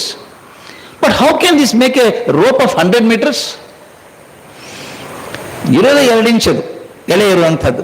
ಆದರೆ ಸೇರ್ಕೊಂಡು 100 metre ಉದ್ದ ಹಗ್ಗ ಆಗುತ್ತಲ್ಲ, ಹೇಗಾಗತ್ತೆ ಅದು? ಆ 2 inch ಒಂದೊಂದು overlap ಆಗಿ ಆಗಿ ಆಗಿ ಆಗಿ ಗಟ್ಟಿ ಆಗುತ್ತೆ. ಎಲ್ಲಿ ಓವರ್ಲ್ಯಾಪ್ ಗಟ್ಟಿ ಆಗುತ್ತೋ ಅಲ್ಲಿ ಹಗ್ಗ ಗಟ್ಟಿ ಆಗುತ್ತೆ. ಓವರ್ಲ್ಯಾಪ್ ಲೂಸ್ ಆಗಿದ್ರೆ ಹಗ್ಗ ಬಿಚ್ಕೊಂಡ್ಬಿಡುತ್ತೆ ಅಲ್ಲಿ. ಈಗ ನಾವು ನೋಡಿದ್ದೀವಿ, ಬಟ್ಟೆ ಮಾಡ್ತಾರೆ. ನೀನು ಎಲ್ಲೋ ನೋಡ್ತಾ ಇದ್ದೆ, ನಾನು ಸಿಲ್ಕ್ ಬಟ್ಟೆ ಮಾಡೋದು ನೋಡ್ತಾ ಇದ್ದೆ. ಆ ಹುಳುವಿನಿಂದ ದಾರ ತೆಗಿತಾರೆ. ಆ ದಾರ ಬಹಳ ಉದ್ದ ಇರಲ್ಲ, ಅದು ಎಳಿತ ಒಂದಕ್ಕೊಂದು ಸೇರಿಸ್ಕೋತಾರೆ 2 ಎಳೆ 3 ಎಳೆ ಸೇರಿಸ್ಬಿಟ್ಟು ನೂಲು ಮಾಡ್ತಾರೆ. ಆಮೇಲೆ ರೇಷ್ಮೆ ಬಟ್ಟೆ ಮಾಡ್ತಾರೆ. ಬಹಳ ಸಣ್ಣದದು ಸ್ಟ್ಯಾಂಡು. ಅದು ಒಂದಕ್ಕೊಂದು ಸೇರಿಸ್ಕೊಂಡಾಗ 100 ಮೀಟರ್ ಹಗ್ಗ ಆಗುತ್ತಲ್ಲ. ಮನುಷ್ಯ ಜೀವನನೂ ಹಾಗೆ ಅಲ್ವಾ? ನಾವೆಲ್ಲರೂ ಒಂದು ಸ್ಥಿತವಾದ, ಒಂದು ನಿರ್ದಿಷ್ಟವಾದ ಅವಧಿಯಲ್ಲಿ ಬದುಕುವಂಥವ್ರು. ಯಾರೋ ಪುಣ್ಯವಂತರು 60, 70, 80 ವರ್ಷ, ಕೆಲವು 100 ವರ್ಷ ಬದುಕಬಹುದು. ಆ ಬದುಕೋದು ಅಷ್ಟೇ ವಯಸ್ಸು ನಮ್ಮದು. ಆದರೆ ಪ್ರಪಂಚ ನಡ್ಕೊಂಡು ಬಂದಿದೆಯಲ್ಲ, this is beautiful. Life is only by the overlap of one life on the other the humanity attains immortality. Humanity is immortal, but every human being is immortal. It is only by the overlap of the one mortal over the other humanity attains immortality. ಆ overlap ಸರಿ ಆಗದೆ ಹೋದರೆ ತಪ್ಪಾಗುತ್ತೆ. ಈಗ ನಾವು ಮಾಡಬೇಕಾದ ಕೆಲಸ relay race. ಅದು 400 metre relay race. 100 metre race ಓಡಬೇಕು. ಕೈಯಲ್ಲಿ ಕೋಲ್ ಹಿಡ್ಕೊಂಡಿರ್ತೀವಿ. 100 ಮೀಟರ್ ಓಡಿ ಇನ್ನೊಬ್ಬರಿಗೆ ಕೋಲ್ ಕೊಡಬೇಕು. ಅದು ಹಿಡ್ಕೊಂಡು ಮತ್ತೊಬ್ಬರು ಓಡಬೇಕು. ನಾನೇ ಎಲ್ಲ ಓಡೋಕ್ಕಾಗಲ್ಲ. ಜೀವನ ಹಾಗೆ ಅಲ್ವಾ? ಈಗ ನಾನು ಓಡಿದ್ದೇನೆ, ನನ್ನ ಜೀವನನ ನನ್ನ ಮಗನಿಗೆ ಕೊಡ್ತೇನೆ, ಮಗ ತನ್ನ ಮಗನಿಗೆ ಕೊಡ್ತಾನೆ. ಈ ಪರಂಪರೆ ಕಂಟಿನ್ಯೂ ಆಗ್ತಾ ಹೋಗುತ್ತೆ. ನಾನು ಕೋಲ್ ಕೊಡೋಕೆ ಒಪ್ಪದೆ ಹೋದರೆ ಏನಾಗುತ್ತೆ ಅಂತ. ನಾನು ಕೋಲ್ ಕೊಡದೆ ಹೋದರೆ ರೇಸೇ ನಿಂತು ಹೋಗ್ಬಿಡುತ್ತೆ ಅಲ್ವಾ? ಅದರಿಂದ survival of the human race depends on the dignity with which I pass on the baton to the next generation. How purely, how beautifully, how gracefully I hand it over the rep to the next one is more important. ಅದನ್ನು ಕೊಡೋ ಕೆಲಸ ನಾವು ಮಾಡಬೇಕಾದ್ದೆ. ಒಂದು what we can do and we have done it so far. How to bring up your children is most important. Your grandchildren perhaps in your house, how do you bring them up? Classic example is from Mahabharata. Look at the way the parenting is done by 2 people there. One is Kunti, other is Gandhari. Kunti ಬೆಳೆಸಿದ ಮಕ್ಕಳನ್ನು ಹೇಗೆ ಬೆಳೆಸಿದ್ಲು? ಗಂಡ ಸತ್ತು ಹೋಗ್ಬಿಟ್ಟ, ಮಕ್ಕಳನ್ನ ಕರ್ಕೊಂಡು ಬಂದ್ರು. ಗಂಡ ಕುರುಡ ಅಂತ ಗೊತ್ತಾದ ತಕ್ಷಣ ತಾನು ಕಣ್ಣು ಕಟ್ಕೊಂಡ್ಲು. So symbolic. Moment she found that Dhritarashtra is a blind, she tied her eyes also, became blind. With 2 blind parents, what can happen to children is a classic demonstration in Mahabharata. ಅಪ್ಪ ಅಮ್ಮ ಇಬ್ಬರು ಕಣ್ಣು ಕಟ್ಕೊಂಡ್ರೆ ಮಕ್ಕಳಿಗೆ ಏನಾಗುತ್ತೆ ಅಂತ. ಗಾಂಧಾರಿ ಏನು ಮಾಡಬೇಕಾಗಿತ್ತು ಅಂದರೆ, ಗಂಡ ಕುರುಡ ಅಂದಾಗ ತನ್ನ ಎರಡೂ ಕಣ್ಣು ತೆಗೆದು ಎಚ್ಚರದಿಂದ ಮಕ್ಕಳನ್ನು ಬೆಳೆಸಬೇಕಾಗಿತ್ತು. ಆಗಲಿಲ್ಲ. ನೋಡಿ ಎಂಥ ದುರ್ದೈವ ಅಂದರೆ, ಆ ಮಕ್ಕಳು ಭೀಷ್ಮ ದ್ರೋಣರ ಜೊತೆಗೆ ಇದ್ದಾರೆ, ವಿದುರನ ಕಡೆ ಇದ್ದಾರೆ, ಒಂದು ಚೂರು ಕಲೀಲಿಲ್ಲ ಅವ್ರ ಕಡೆಯಿಂದ. ವಿದುರನ್ ಕಂಡ್ರೆ ಆಗ್ತಾ ಇರಲಿಲ್ಲ ದುರ್ಯೋಧನನಿಗೆ, ಅಂಥ ಪರಿಸ್ಥಿತಿ. ಆದ್ದರಿಂದ if I forget my responsibility of communicating the right values to the children at the right time, I am not developing a healthy society. If you want healthy society 25 years from now, I can't simply say, I don't know what to do with the children. The children are like that. I am abdicating my responsibilities. I can't do that. I must take it seriously and do it. ಈಗ ಇತಿಹಾಸ ನೋಡಿದರೆ, wherever the mothers and elders have been serious in their family, the families have grown. ಉದಾಹರಣೆಗೆ Bhuvaneshwari Devi and Swami Vivekananda, ಎಂಥ ಅದ್ಭುತ example ಅಲ್ವಾ ಅದು. ತಮಗೆಲ್ಲ ಗೊತ್ತಿದೆ, ಕುದುರೆ ಗಾಡಿಯಲ್ಲಿ ಹೋಗ್ತಾ ಇದ್ರಂತೆ, ಅಪ್ಪ ಅಮ್ಮ ಮಗು ಹೋಗ್ತಾ ಇದ್ದಾರೆ, ನರೇಂದ್ರ ಕೂತಿದ್ದಾನೆ. ಅಪ್ಪನ ಸ್ವಭಾವ ಕೈಯಲ್ಲಿ ಇದು. ಒಂದು ದೊಡ್ಡವನಾದ್ಮೇಲೆ ಏನಾಗ್ತೀಯಪ್ಪ ಅಂತ ಕೇಳಿದ್ರು. ಆ ಕಡೆ ನೋಡಿದ, ಜಟ್ಕಾ ಸಾಬಿ ಆಗ್ತೀನಿ ಅಂದ. ಅಪ್ಪನಿಗೆ ದುಃಖ ಆಯ್ತು, ನನ್ನ ವಕೀಲ ಆಗ್ತಾನೆ ಅಂತ ಅನ್ಕೊಂಡ್ರೆ ಒಂದು ಜಟ್ಕಾ ಸಾಬಿ ಆಗ್ತಾನೆ ಅಂತ. ನೋಡು ನಿನ್ನ ಮಗ. ಅಮ್ಮ ಏನೂ ಹೇಳಿಲ್ಲ. ಮನೆ ಕರ್ಕೊಂಬಂದ್ರು. ಆ ಪೂಜೆ ಮಾಡೋ ಜಾಗ, ಅಲ್ಲೊಂದು ಚಿತ್ರ ಇದೆ, ಯೋಗೇಶ್ವರ ಕೃಷ್ಣ ನಿಂತಿದ್ದಾನೆ, ಮುಂದೆ ಅರ್ಜುನ ಮೊಳಕಾಲುವರೆಗೆ ಕೂತಿದ್ದಾನೆ, ಭಗವದ್ಗೀತೆ ಚಿತ್ರ ಅದು ಹಾಕಿದ್ದಾರೆ. ಅಮ್ಮ ಹೇಳ್ತಾರೆ ಮಗನಿಗೆ, ನರೇಂದ್ರ ನೋಡು, ನೀನು ಜಟ್ಕಾ ಸಾಬಿ ಆಗ್ಬೇಕಂತಿದ್ದೆಲ್ಲ, ಜಟ್ಕಾ ಸಾಬಿ ಆಗು, ಆ ಚಿತ್ರದಲ್ಲಿದ್ದಾನಲ್ಲ ಅಂತ ಜಟ್ಕಾ ಸಾಬಿ ಆಗು ಅಂತ ಕೃಷ್ಣನ್ ತೋರಿಸ್ತಾರೆ. This is the model that A mother creates for the child. ನೀನೇನು ಆಗಲಿಲ್ಲ, ನೀನು ಕೃಷ್ಣನ ಹಾಗೆ ಆಗು ಅಂತ ಮಾದರಿ ಕೊಡೋದು. ವಿವೇಕಾನಂದ ನೆನೆಸ್ಕೋತಾರೆ ಕೊನೆಗೆ ಎಷ್ಟೋ ಸಲ, ನನ್ನ ಮಾದರಿ ಅಮ್ಮ ಹಾಕೊಟ್ಟದ್ದು ಸಣ್ಣ ಮಾದರಿ ಅಲ್ಲ, ಅದು ನೀನಾದ್ರೂ ಕೃಷ್ಣನ ಹಂಗಾಗು ಅಂತ ಹೇಳ್ಬೇಕಾದ್ದು. ಈ ಮಾದರಿ ಹಾಕೊಡೋದು ತಂದೆ ತಾಯಿ ಜವಾಬ್ದಾರಿ. ಜೀಜಾಬಾಯಿ ಮಾಡಿದ್ದು ಅದೇ, ಪುತ್ಲಿಬಾಯಿ ಮಾಡಿದ್ದು ಅದೇನೆ. ಯಾವಾಗ ತಂದೆ ತಾಯಿಯಂದ್ರೆ ಜವಾಬ್ದಾರಿಯಿಂದ ಮಕ್ಕಳನ್ನು ಬೆಳೆಸ್ತಾರೋ ಅವಾಗ ಚೆನ್ನಾಗಿ ಆಗ್ತಾರೆ. ಇನ್ನು ಕೆಲವೊಂದು ವಿಷಯಗಳನ್ನು ನಾನು ಹೇಳಲೇಬೇಕು. ಕೆಲವು ಸ್ಪಷ್ಟತೆ ನಮಗಿರಬೇಕು ಒಂದು ವಯಸ್ಸಾದ್ಮೇಲೆ. ಆಗಲೇ ಕರ್ನಲ್ ಸಾಹೇಬರು ಚೆನ್ನಾಗಿ ಹೇಳಿದರು, ದೇಹದ ಬಗ್ಗೆ ಮನಸ್ಸಿನ ಬಗ್ಗೆ ಎಲ್ಲ ಹೇಳಿದರು. ಎರಡನ್ನೂ ಸರಿಯಾಗಿ ಇಟ್ಕೋಬೇಕಾಗತ್ತೆ ನಾವು. ವಯಸ್ಸಾದ ಹಾಗೆ ದೇಹ ಮನಸ್ಸು ಎರಡು ನಿಭಾಯಿಸ್ಕೋಬೇಕು. ಒಂದು ವಿಷಯ ನಮಗೆ ಸ್ಪಷ್ಟವಾಗಿ ಆಗಿರಬೇಕು ಅಂದರೆ, ನಮಗೆ ಹೆಚ್ಚು ಸಮಯ ಇಲ್ಲ ಅನ್ನೋದು ಕಲ್ಪನೆ ನಮಗಿರಬೇಕು. ಯಾಕಂದರೆ ಯಾರಿಗೂ ಸಾವು ಬೇಡದ ವಸ್ತು ಅದು. ಆದರೆ ಒಂದು ಕಲ್ಪನೆ ಮಾಡ್ಕೊಳ್ಳಿ, ಒಂದು ದೊಡ್ಡ ನದಿ ಇದೆ, ದೊಡ್ಡ ನದಿಗೆ ಈಸೋಕೆ ಹೋಗ್ತೀನಿ ನಾನು, ನೀರಲ್ಲಿ ಹಾರ್ಕೊಂಡ್ಬಿಟ್ಟಿದ್ದೀನಿ. ಈ ದಡದಿಂದ ಆ ದಡೆಗೆ ಈಸ್ಕೊಂಡು ಹೋಗ್ಬೇಕು ನಾನು. ಕೇಳಿಸ್ತಾ ಇದೆಯಾ? ಈ ನದಿಯಲ್ಲಿ ಹಾರ್ಕೊಂಡಿದ್ದೀನಿ, ಆ ದಡಕ್ಕೆ ಹೋಗ್ಬೇಕು ನಾನು. ಹೋಗುವಾಗ ಏನಾಗ್ತದೆ ವಿಚಾರ ಮಾಡಿ. ನನಗೆ ಮೊದಲು ಈಸ್ಬಿಡ್ತೀನಿ, ಖುಷಿ ಇದೆ, ಸಂತೋಷ ಇದೆ, ಶಕ್ತಿ ಇದೆ. ಇನ್ನು ಹಾಗೆ ಈಸ್ಕೊಂಡು ಹೋಗ್ತಿರ್ಬೇಕಾದ್ರೆ ಸ್ವಲ್ಪ ದೂರ ತಿರುಗಿ ನೋಡ್ತೇನೆ, ಇನ್ನೊಂದಿಷ್ಟು ಜನ ಈಸ್ತಾ ಇದ್ದಾರೆ ಹಿಂದೆ. ಹೊಸ ಜೀವಗಳು ಬರ್ತಾ ಇದ್ದಾವೆ ನದಿಯಲ್ಲಿ. ಇದು ಜೀವ ನದಿ ಪ್ರವಾಹ. ಇನ್ನಷ್ಟು ಜನ ಬರ್ತಾ ಇದ್ದಾರೆ. ತಿರುಗಿ ನೋಡ್ತೇನೆ, ಹೇಳಬೇಕು ಅನ್ಸುತ್ತೆ, ಬೇಡ ಅಲ್ಲಿ ಬರಬೇಡ, ಕಲ್ಲಿದೆ ಇಲ್ಲಿ, ತಲೆಗೆ ಬಡಿತದೆ ನಿನಗೆ, ಈ ಕಡೆ ಬಾ ಅಂತ ಹೇಳ್ತೀನಿ ಹಿಂದೆ ಬರೋರಿಗೆ. ಅಲ್ಲಿ ಸುಳಿ ಇದೆ, ಈ ಕಡೆ ಬಾ ಅಂತ ಹೇಳ್ತೇನೆ. ಕೇಳಿಸ್ಕೊಂಡವರು ನಿಧಾನಕ್ಕೆ ಬರ್ತಾರೆ. ನಾನು ಅದರೆಲ್ಲ ಹಾಗೆ ಬಂದವನು, ನಾನು ಪೆಟ್ಟು ತಿಂದು ಬಂದವನು, ಸುಳಿಯಲ್ಲಿ ಸಿಕ್ಕಾಕೊಂಡು ಬಂದವನು. ಆದ್ದರಿಂದ ನನ್ನ ಅನುಭವ ಅನ್ನೋರಿಗೆ ಹೇಳಬೇಕು ನಾನು, ಹುಷಾರಾಗಿರು, ಪೆಟ್ಟು ಬೇಡ ನೀನು. ಇನ್ನೂ ಈಸ್ಕೊಂಡು ಮುಂದೆ ಬರ್ತೀನಿ, ಅರ್ಧ ನದಿ ದಾಟಿಬಿಟ್ಟಿದೆ. ಅರ್ಧ ನದಿ ದಾಟಿದಾಗ ಅರ್ಥ ಆಗುತ್ತೆ, ಭುಜ ಸೋಲ್ತಾ ಇದೆ ಅಂತ ಅನ್ಸುತ್ತೆ ಅಲ್ವಾ? ಭುಜ ಸೋಲ್ತಾ ಇದೆ. ಆದರೆ ಬಿಡೋಂಗಿಲ್ಲ, ಪ್ರವಾಸ ಮಾಡಲೇಬೇಕು, ದಂಡೆಗೆ ಹೋಗ್ಲೇಬೇಕು ನಾನು. ಇನ್ನೂ ದೂರ ತಿರುಗಿ ನೋಡ್ತೇನೆ, ಇನ್ನೂ ಸಾಕಷ್ಟು ಜನ ಬರ್ತಾನೆ ಇದ್ದಾರೆ, ಹೊಸ ಜೀವಗಳು ಬರ್ತಾನೆ ಇದ್ದಾವೆ ಜಗತ್ತಲ್ಲಿ. ಇನ್ನು ಮುಂದೆ ಹೋಗ್ತೀರಿ, ಆ ಕಡೆ ದಂಡೆ ಕಾಣಿಸೋಕೆ ಶುರು ಆಗುತ್ತೆ. ಆ ಕಡೆ ದಂಡೆ ಅಂದರೆ ನಮ್ಮ ಜೀವನದ ಮುಕ್ತಾಯ. ಅದು ದಂಡೆ ಕಾಣಿಸೋಕೆ ಶುರು ಆಗುತ್ತೆ. ಆ ಹೊತ್ತಲ್ಲಿ ವಿಶೇಷ ಆಗುತ್ತೆ ನಮಗೆಲ್ಲರಿಗೂ. ಸ್ನೇಹಿತರು ಕೆಲವರು ತೀರ್ಕೊಂಡ್ಬಿಡ್ತಾರೆ, ಹತ್ತಿರ ಸಂಬಂಧಿಗಳು ಕರೆಗೆ ಹೋಗ್ಬಿಡ್ತಾರೆ, ಅತ್ಯಂತ ಬೇಕಾದವರು ಮರೆಯಾಗ್ಬಿಡ್ತಾರೆ. ಆ ಮರೆ ಆದಾಗ ಕಾಲು ಕೆಳಗೆ ನೆಲ ಸರಿದಂಗೆ ಆಗ್ಬಿಡುತ್ತೆ, ಭಯ ಶುರು ಆಗುತ್ತೆ. ಅಪ್ಪ ನನಗೂ ಹತ್ತಿರ ಬಂತು ಅನ್ಸುತ್ತೆ, ನನ್ನ ಕ್ಲಾಸ್ಮೇಟ್ ಅವನು ನನ್ನ ಜೊತೆಗಿದ್ದ ಮೊನ್ನೆ ಹೋಗ್ಬಿಟ್ನಂತೆ ಅಂತ ದುಃಖದ ಜೊತೆಗೆ ಒಂದು ಭಯದ ಎಳೆನೂ ಬರೋಕ್ಕೆ ಶುರು ಆಗುತ್ತೆ. ಹಾಗೆ ನಂದು ಬಂತು ಹಾಗಾದ್ರೆ ಸನೆ ಅಂತ ಅನ್ಸುತ್ತೆ. ಈ ತಲೆ ಕೆಡಿಸ್ಕೊಂಡ್ರೆ ಮಾಡೋದಲ್ಲ, ಅದು ಚಿಂತೆ ಮಾಡಿದ್ರೆ ಪರಿಹಾರ ಆಗೋದಲ್ಲ. ಅದು ನಾನು ಮಾಡಬೇಕಾದದ್ದೇನು? ಒಂದು ಮಾತನ್ನು ಹೇಳಬೇಕು, ಆ ಕಡೆ ಹೋಗುವಾಗ ಹಿಂದೆ ಬರೋವರಿಗೆ ಸರಿಯಾದ ಮಾರ್ಗದರ್ಶನ ಮಾಡೋ ಜವಾಬ್ದಾರಿ ನಮ್ಮದಾಗಿದೆ. ಅವ್ರು ಕೇಳ್ತಾರೋ ಬಿಡ್ತಾರೋ ಅವ್ರ ಕರ್ಮ. ಹೇಳ್ಬೇಕಾದದ್ದು ನಾವು, ಹೋಗ್ಬೇಡಿ, ತೊಂದರೆ ಆಗುತ್ತೆ, ಅಲ್ಲಿ ಬರಬೇಡಿ, ಇಲ್ಲಿ ಬನ್ನಿ, ಈಗ ಬನ್ನಿ ಅಂತ ಹೇಳ್ಬೇಕು. ನನಗೆ ಬಂದಂಥ ಅನುಭವವನ್ನು ಮಕ್ಕಳಿಗೆ ಕಲಿಸ್ಬೇಕಲ್ಲ, ನನಗಿರುವಂಥ ಜ್ಞಾನವನ್ನು ಕಲಿಸ್ಬೇಕಲ್ಲ. ಇದು ದೊಡ್ಡ ಜವಾಬ್ದಾರಿ ಅನ್ನೋದನ್ನು ಕೃಷ್ಣ ತೋರಿಸ್ಕೊಡ್ತಾನೆ ನಮಗೆ ಮಹಾಭಾರತದಲ್ಲಿ. ಕುರುಕ್ಷೇತ್ರ ಯುದ್ಧ ಶುರುವಾಗಿದೆ.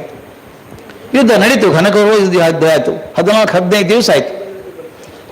ಭೀಷ್ಮಾಚಾರ್ಯರು ಹೋದರು, ಜರಶೇಯರು ಹೋಗ್ಬಿಟ್ರು, ದ್ರೋಣಾಚಾರ್ಯ ತೀರ್ಕೊಂಡ್ರು, ಕರ್ಣ ತೀರ್ಕೊಂಡ, ಎಲ್ಲ ಮುಗೀತು. ಇನ್ನು ಪಾಂಡವರಿಗೆ ಖಾತ್ರಿ ಆಯಿತು, ನಾವು ಗೆದ್ದಿತೀವಿ ಅಂತ ಖಾತ್ರಿ ಆಯಿತು. ಬಹುಶಃ ಆಗಿನ ಕಾಲದಲ್ಲಿ ಯುದ್ಧ ಅಂದರೆ ಗೌರ್ಮೆಂಟ್ ಆಫೀಸ್ ಇದ್ದಂಗೆ ಇರಬೇಕದು. ಬೆಳಗ್ಗೆ 9:00 ಸಾಯಂಕಾಲ 5:00 ಮುಗಿತು. ಆಮೇಲೆ ಆರಾಮಾಗಿ ಕೂಡ್ತಿದ್ರಂತೆ, ಹರಟೆ ಹೊಡಿತಿದ್ರಂತೆ, ತಮ್ಮ ಆಯುಧಗಳನ್ನ ಸರಿ ಮಾಡ್ಕೋಬೇಕು, ಪ್ರಾಣಿಗಳಿಗೆಲ್ಲ ಔಷಧಿ ಹಚ್ಚಬೇಕು, ಅದೆಲ್ಲ ಸೇವೆ ಮಾಡ್ತಿದ್ರು. ದಿನಾಲೂ ಕೃಷ್ಣ ಇವರಿಗೆಲ್ಲ ಉತ್ತೇಜನ ಕೊಡ್ತಾ ಇದ್ದಂತೆ. ನೋಡೋ, ತೊಂದರೆ ಮಾಡ್ಕೋಬೇಡಿ ನೀವು, ನಿಮ್ಮಲ್ಲಿ ದೊಡ್ಡ ಅನಾಹುತ ಅಂತ ಆದದ್ದು 3 ನಿಮ್ಮ ಕಡೆ ಆದದ್ದು. ಪಾಂಡವರ ಕಡೆ 3 ಅನಾಹುತ ಆದದ್ದು. ಒಂದು ಅಭಿಮನ್ಯು ತೀರ್ಕೊಂಡದ್ದು, 2ನೇದು ದುಷ್ಟದ್ಯುಮ್ನ ತೀರ್ಕೊಂಡದ್ದು, ದ್ರೋಣಾಚಾರ್ಯಕ್ಕೆ ದುಷ್ಟದ್ಯುಮ್ನ ಸತ್ತೋದ, 3ನೇದು ಘಟೋದ್ಗಜ ಸತ್ತೋದ, ಭೀಮನ ಮಗ. ಈ 3 ಜನರನ್ನು ಬಿಟ್ಟರೆ ಪಾಂಡವರಿಗೆ ಏನೂ ಆಗಿಲ್ಲ. ಚೆನ್ನಾಗಿದ್ದೀರಿ, ಯುದ್ಧ ಗೆಲ್ತೀರಿ ನೀವು ಅಂತ ಉತ್ತೇಜನ ಮಾಡ್ತಾ ಕೊಡ್ತಿದ್ನಂತೆ. ಒಂದು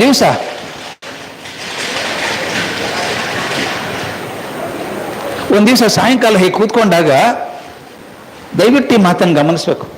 ನಮ್ಮ ಸೀನಿಯರ್ ಆದವ್ರು ಹೇಗಿರಬೇಕು ಅಂತ ಮಾಡದೇ ಹೇಗೆ ಕೊಡ್ತಾನೆ ಕೃಷ್ಣ. ಕೂತ್ಕೊಂಡಾಗ ಕೃಷ್ಣ ಬಹಳ ಗಂಭೀರವಾಗಿದ್ದಂತೆ. ಅವನೇ ನಗನಗ್ತಾ ಉತ್ಸಾಹ ಕೊಡೋನು ಗಂಭೀರವಾಗಿದ್ದಂತೆ.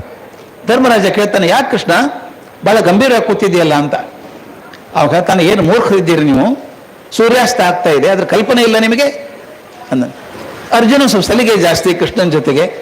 ಅದೇನು ಹೊಸದು ಕೃಷ್ಣ, ಅದು ದಿನ ಸೂರ್ಯೋದಯ ಆಗುತ್ತೆ, ಸೂರ್ಯಾಸ್ತ ಆಗುತ್ತೆ, ಇದೇನು ವಿಶೇಷ ಅಂತ ಕೇಳಿದಂತೆ. ಯಾಕೋ ಅವನು ಕೃಷ್ಣ ಹೇಳ್ತಾನೆ, ಹುಚ್ಚ, ನಾ ಮಾತಾಡ್ತಿರೋದು ಈ ಸೂರ್ಯನ ಬಗ್ಗೆ ಹೇಳ್ತಾ ಇಲ್ಲ, ಜ್ಞಾನ ಸೂರ್ಯ ಮುಣುಗ್ತಾ ಇದ್ದಾನೆ, ಹಾಗೆ ಕೂತಿದ್ದಿರಲಿಲ್ಲ, ಮೈ ಮೇಲೆ ಎಚ್ಚರ ಇಲ್ಲದೆ ಅಂತ. ಏನದು ಅಂತ ಕೇಳ್ತಾನೆ. ಧರ್ಮರಾಜ ಹೇಳ್ತಾನೆ, ಕೃಷ್ಣ, ಭೀಷ್ಮ, ನಿಮ್ಮ ಭೀಷ್ಮ ಇದ್ದಾನಲ್ಲ, ತಲೆ ತಲಾಂತರದ ಜ್ಞಾನದ ನಿಧಿ ಅವನು. ಅವನು ಶರಶೆಯಲ್ಲಿ ಮರ್ಕೊಂಡಿದ್ದಾನೆ. ಉತ್ತರಾಯಣ ಪರ್ವಕಾರ ಬಂದ ತಕ್ಷಣ ದೇಹ ಬಿಡ್ತಾನೆ. ಅವನ ದೇಹ ಬಿಡೋದ್ರೊಳಗೆ ಅವನ ಜ್ಞಾನ ಪಡ್ಕೊಳ್ರಪ್ಪ ನೀವು, ಆ ಜ್ಞಾನ ಕಳ್ಕೊಂಡ್ರೆ ಮುಂದೆ ಸಿಗಲ್ಲ ನಿಮಗೆ ಎಂದನು ಅಂತ ಹೇಳಿದ್ನಂತೆ. ಧರ್ಮರಾಜನಿಗೆ ಹೆದರಿಕೆ, ತಾವೇ ಕೊಂದಿದ್ದೀವಿ, ಅವನು ಬಾಣ ಹೊಡೆದು ಬೆಳಗಿಸ್ಬಿಟ್ಟಿದ್ದೀವಿ, ಹೋಗೋದು ಹೇಗೆ, ನಾ ಕರ್ಕೊಂಡು ಹೋಗ್ತೀನಿ ಬಾ ಅಂತ ಹೇಳ್ತಾನೆ ಕೃಷ್ಣ. ಕರ್ಕೊಂಡು ಹೋಗ್ತಾನೆ ಎಲ್ಲರನ್ನೂ. ಭೀಷ್ಮರಿಗೆ ಹೇಳ್ತಾನೆ, ನಿಮ್ಮಲ್ಲಿ ಇರುವಂಥ ಜ್ಞಾನವನ್ನು ಇವರಿಗೆ ಹಂಚಿ, ನಾಳೆ ಯುಧಿಷ್ಠಿರ ಚಕ್ರವರ್ತಿ ಆಗೋನು, ನಿಮ್ಮ ಜ್ಞಾನ ಎಲ್ಲ ಅವನಿಗೆ ಕೊಡಿ ಅಂತ. ಭೀಷ್ಮ ಹೇಳ್ತಾನೆ, ಕೃಷ್ಣ ನೀನೇ ಇದ್ದಾಗ ನಾನೇನಪ್ಪ ಹೇಳೋದು ಅವನಿಗೆ ಅಂತ. ಇಲ್ಲ, ನಾ ಹೇಳೋದನ್ನು ಹೇಳಿಬಿಟ್ಟಿದ್ದೀನಿ ಅವನಿಗೆ. ಏನು ಹೇಳೋದು ಹೇಳಿಬಿಟ್ಟಿದ್ದೀನಿ, ನೀ ಹೇಳು, ನೀನು ಮನೆತನದ ಜ್ಞಾನ ಏನು ಎಲ್ಲ ಕೊಡುವವನಿಗೆ ಅಂತ ಹೇಳಿ ಇಡೀ ಶಾಂತಿ ಪರ್ವ ಇರೋದೇ ಅದು.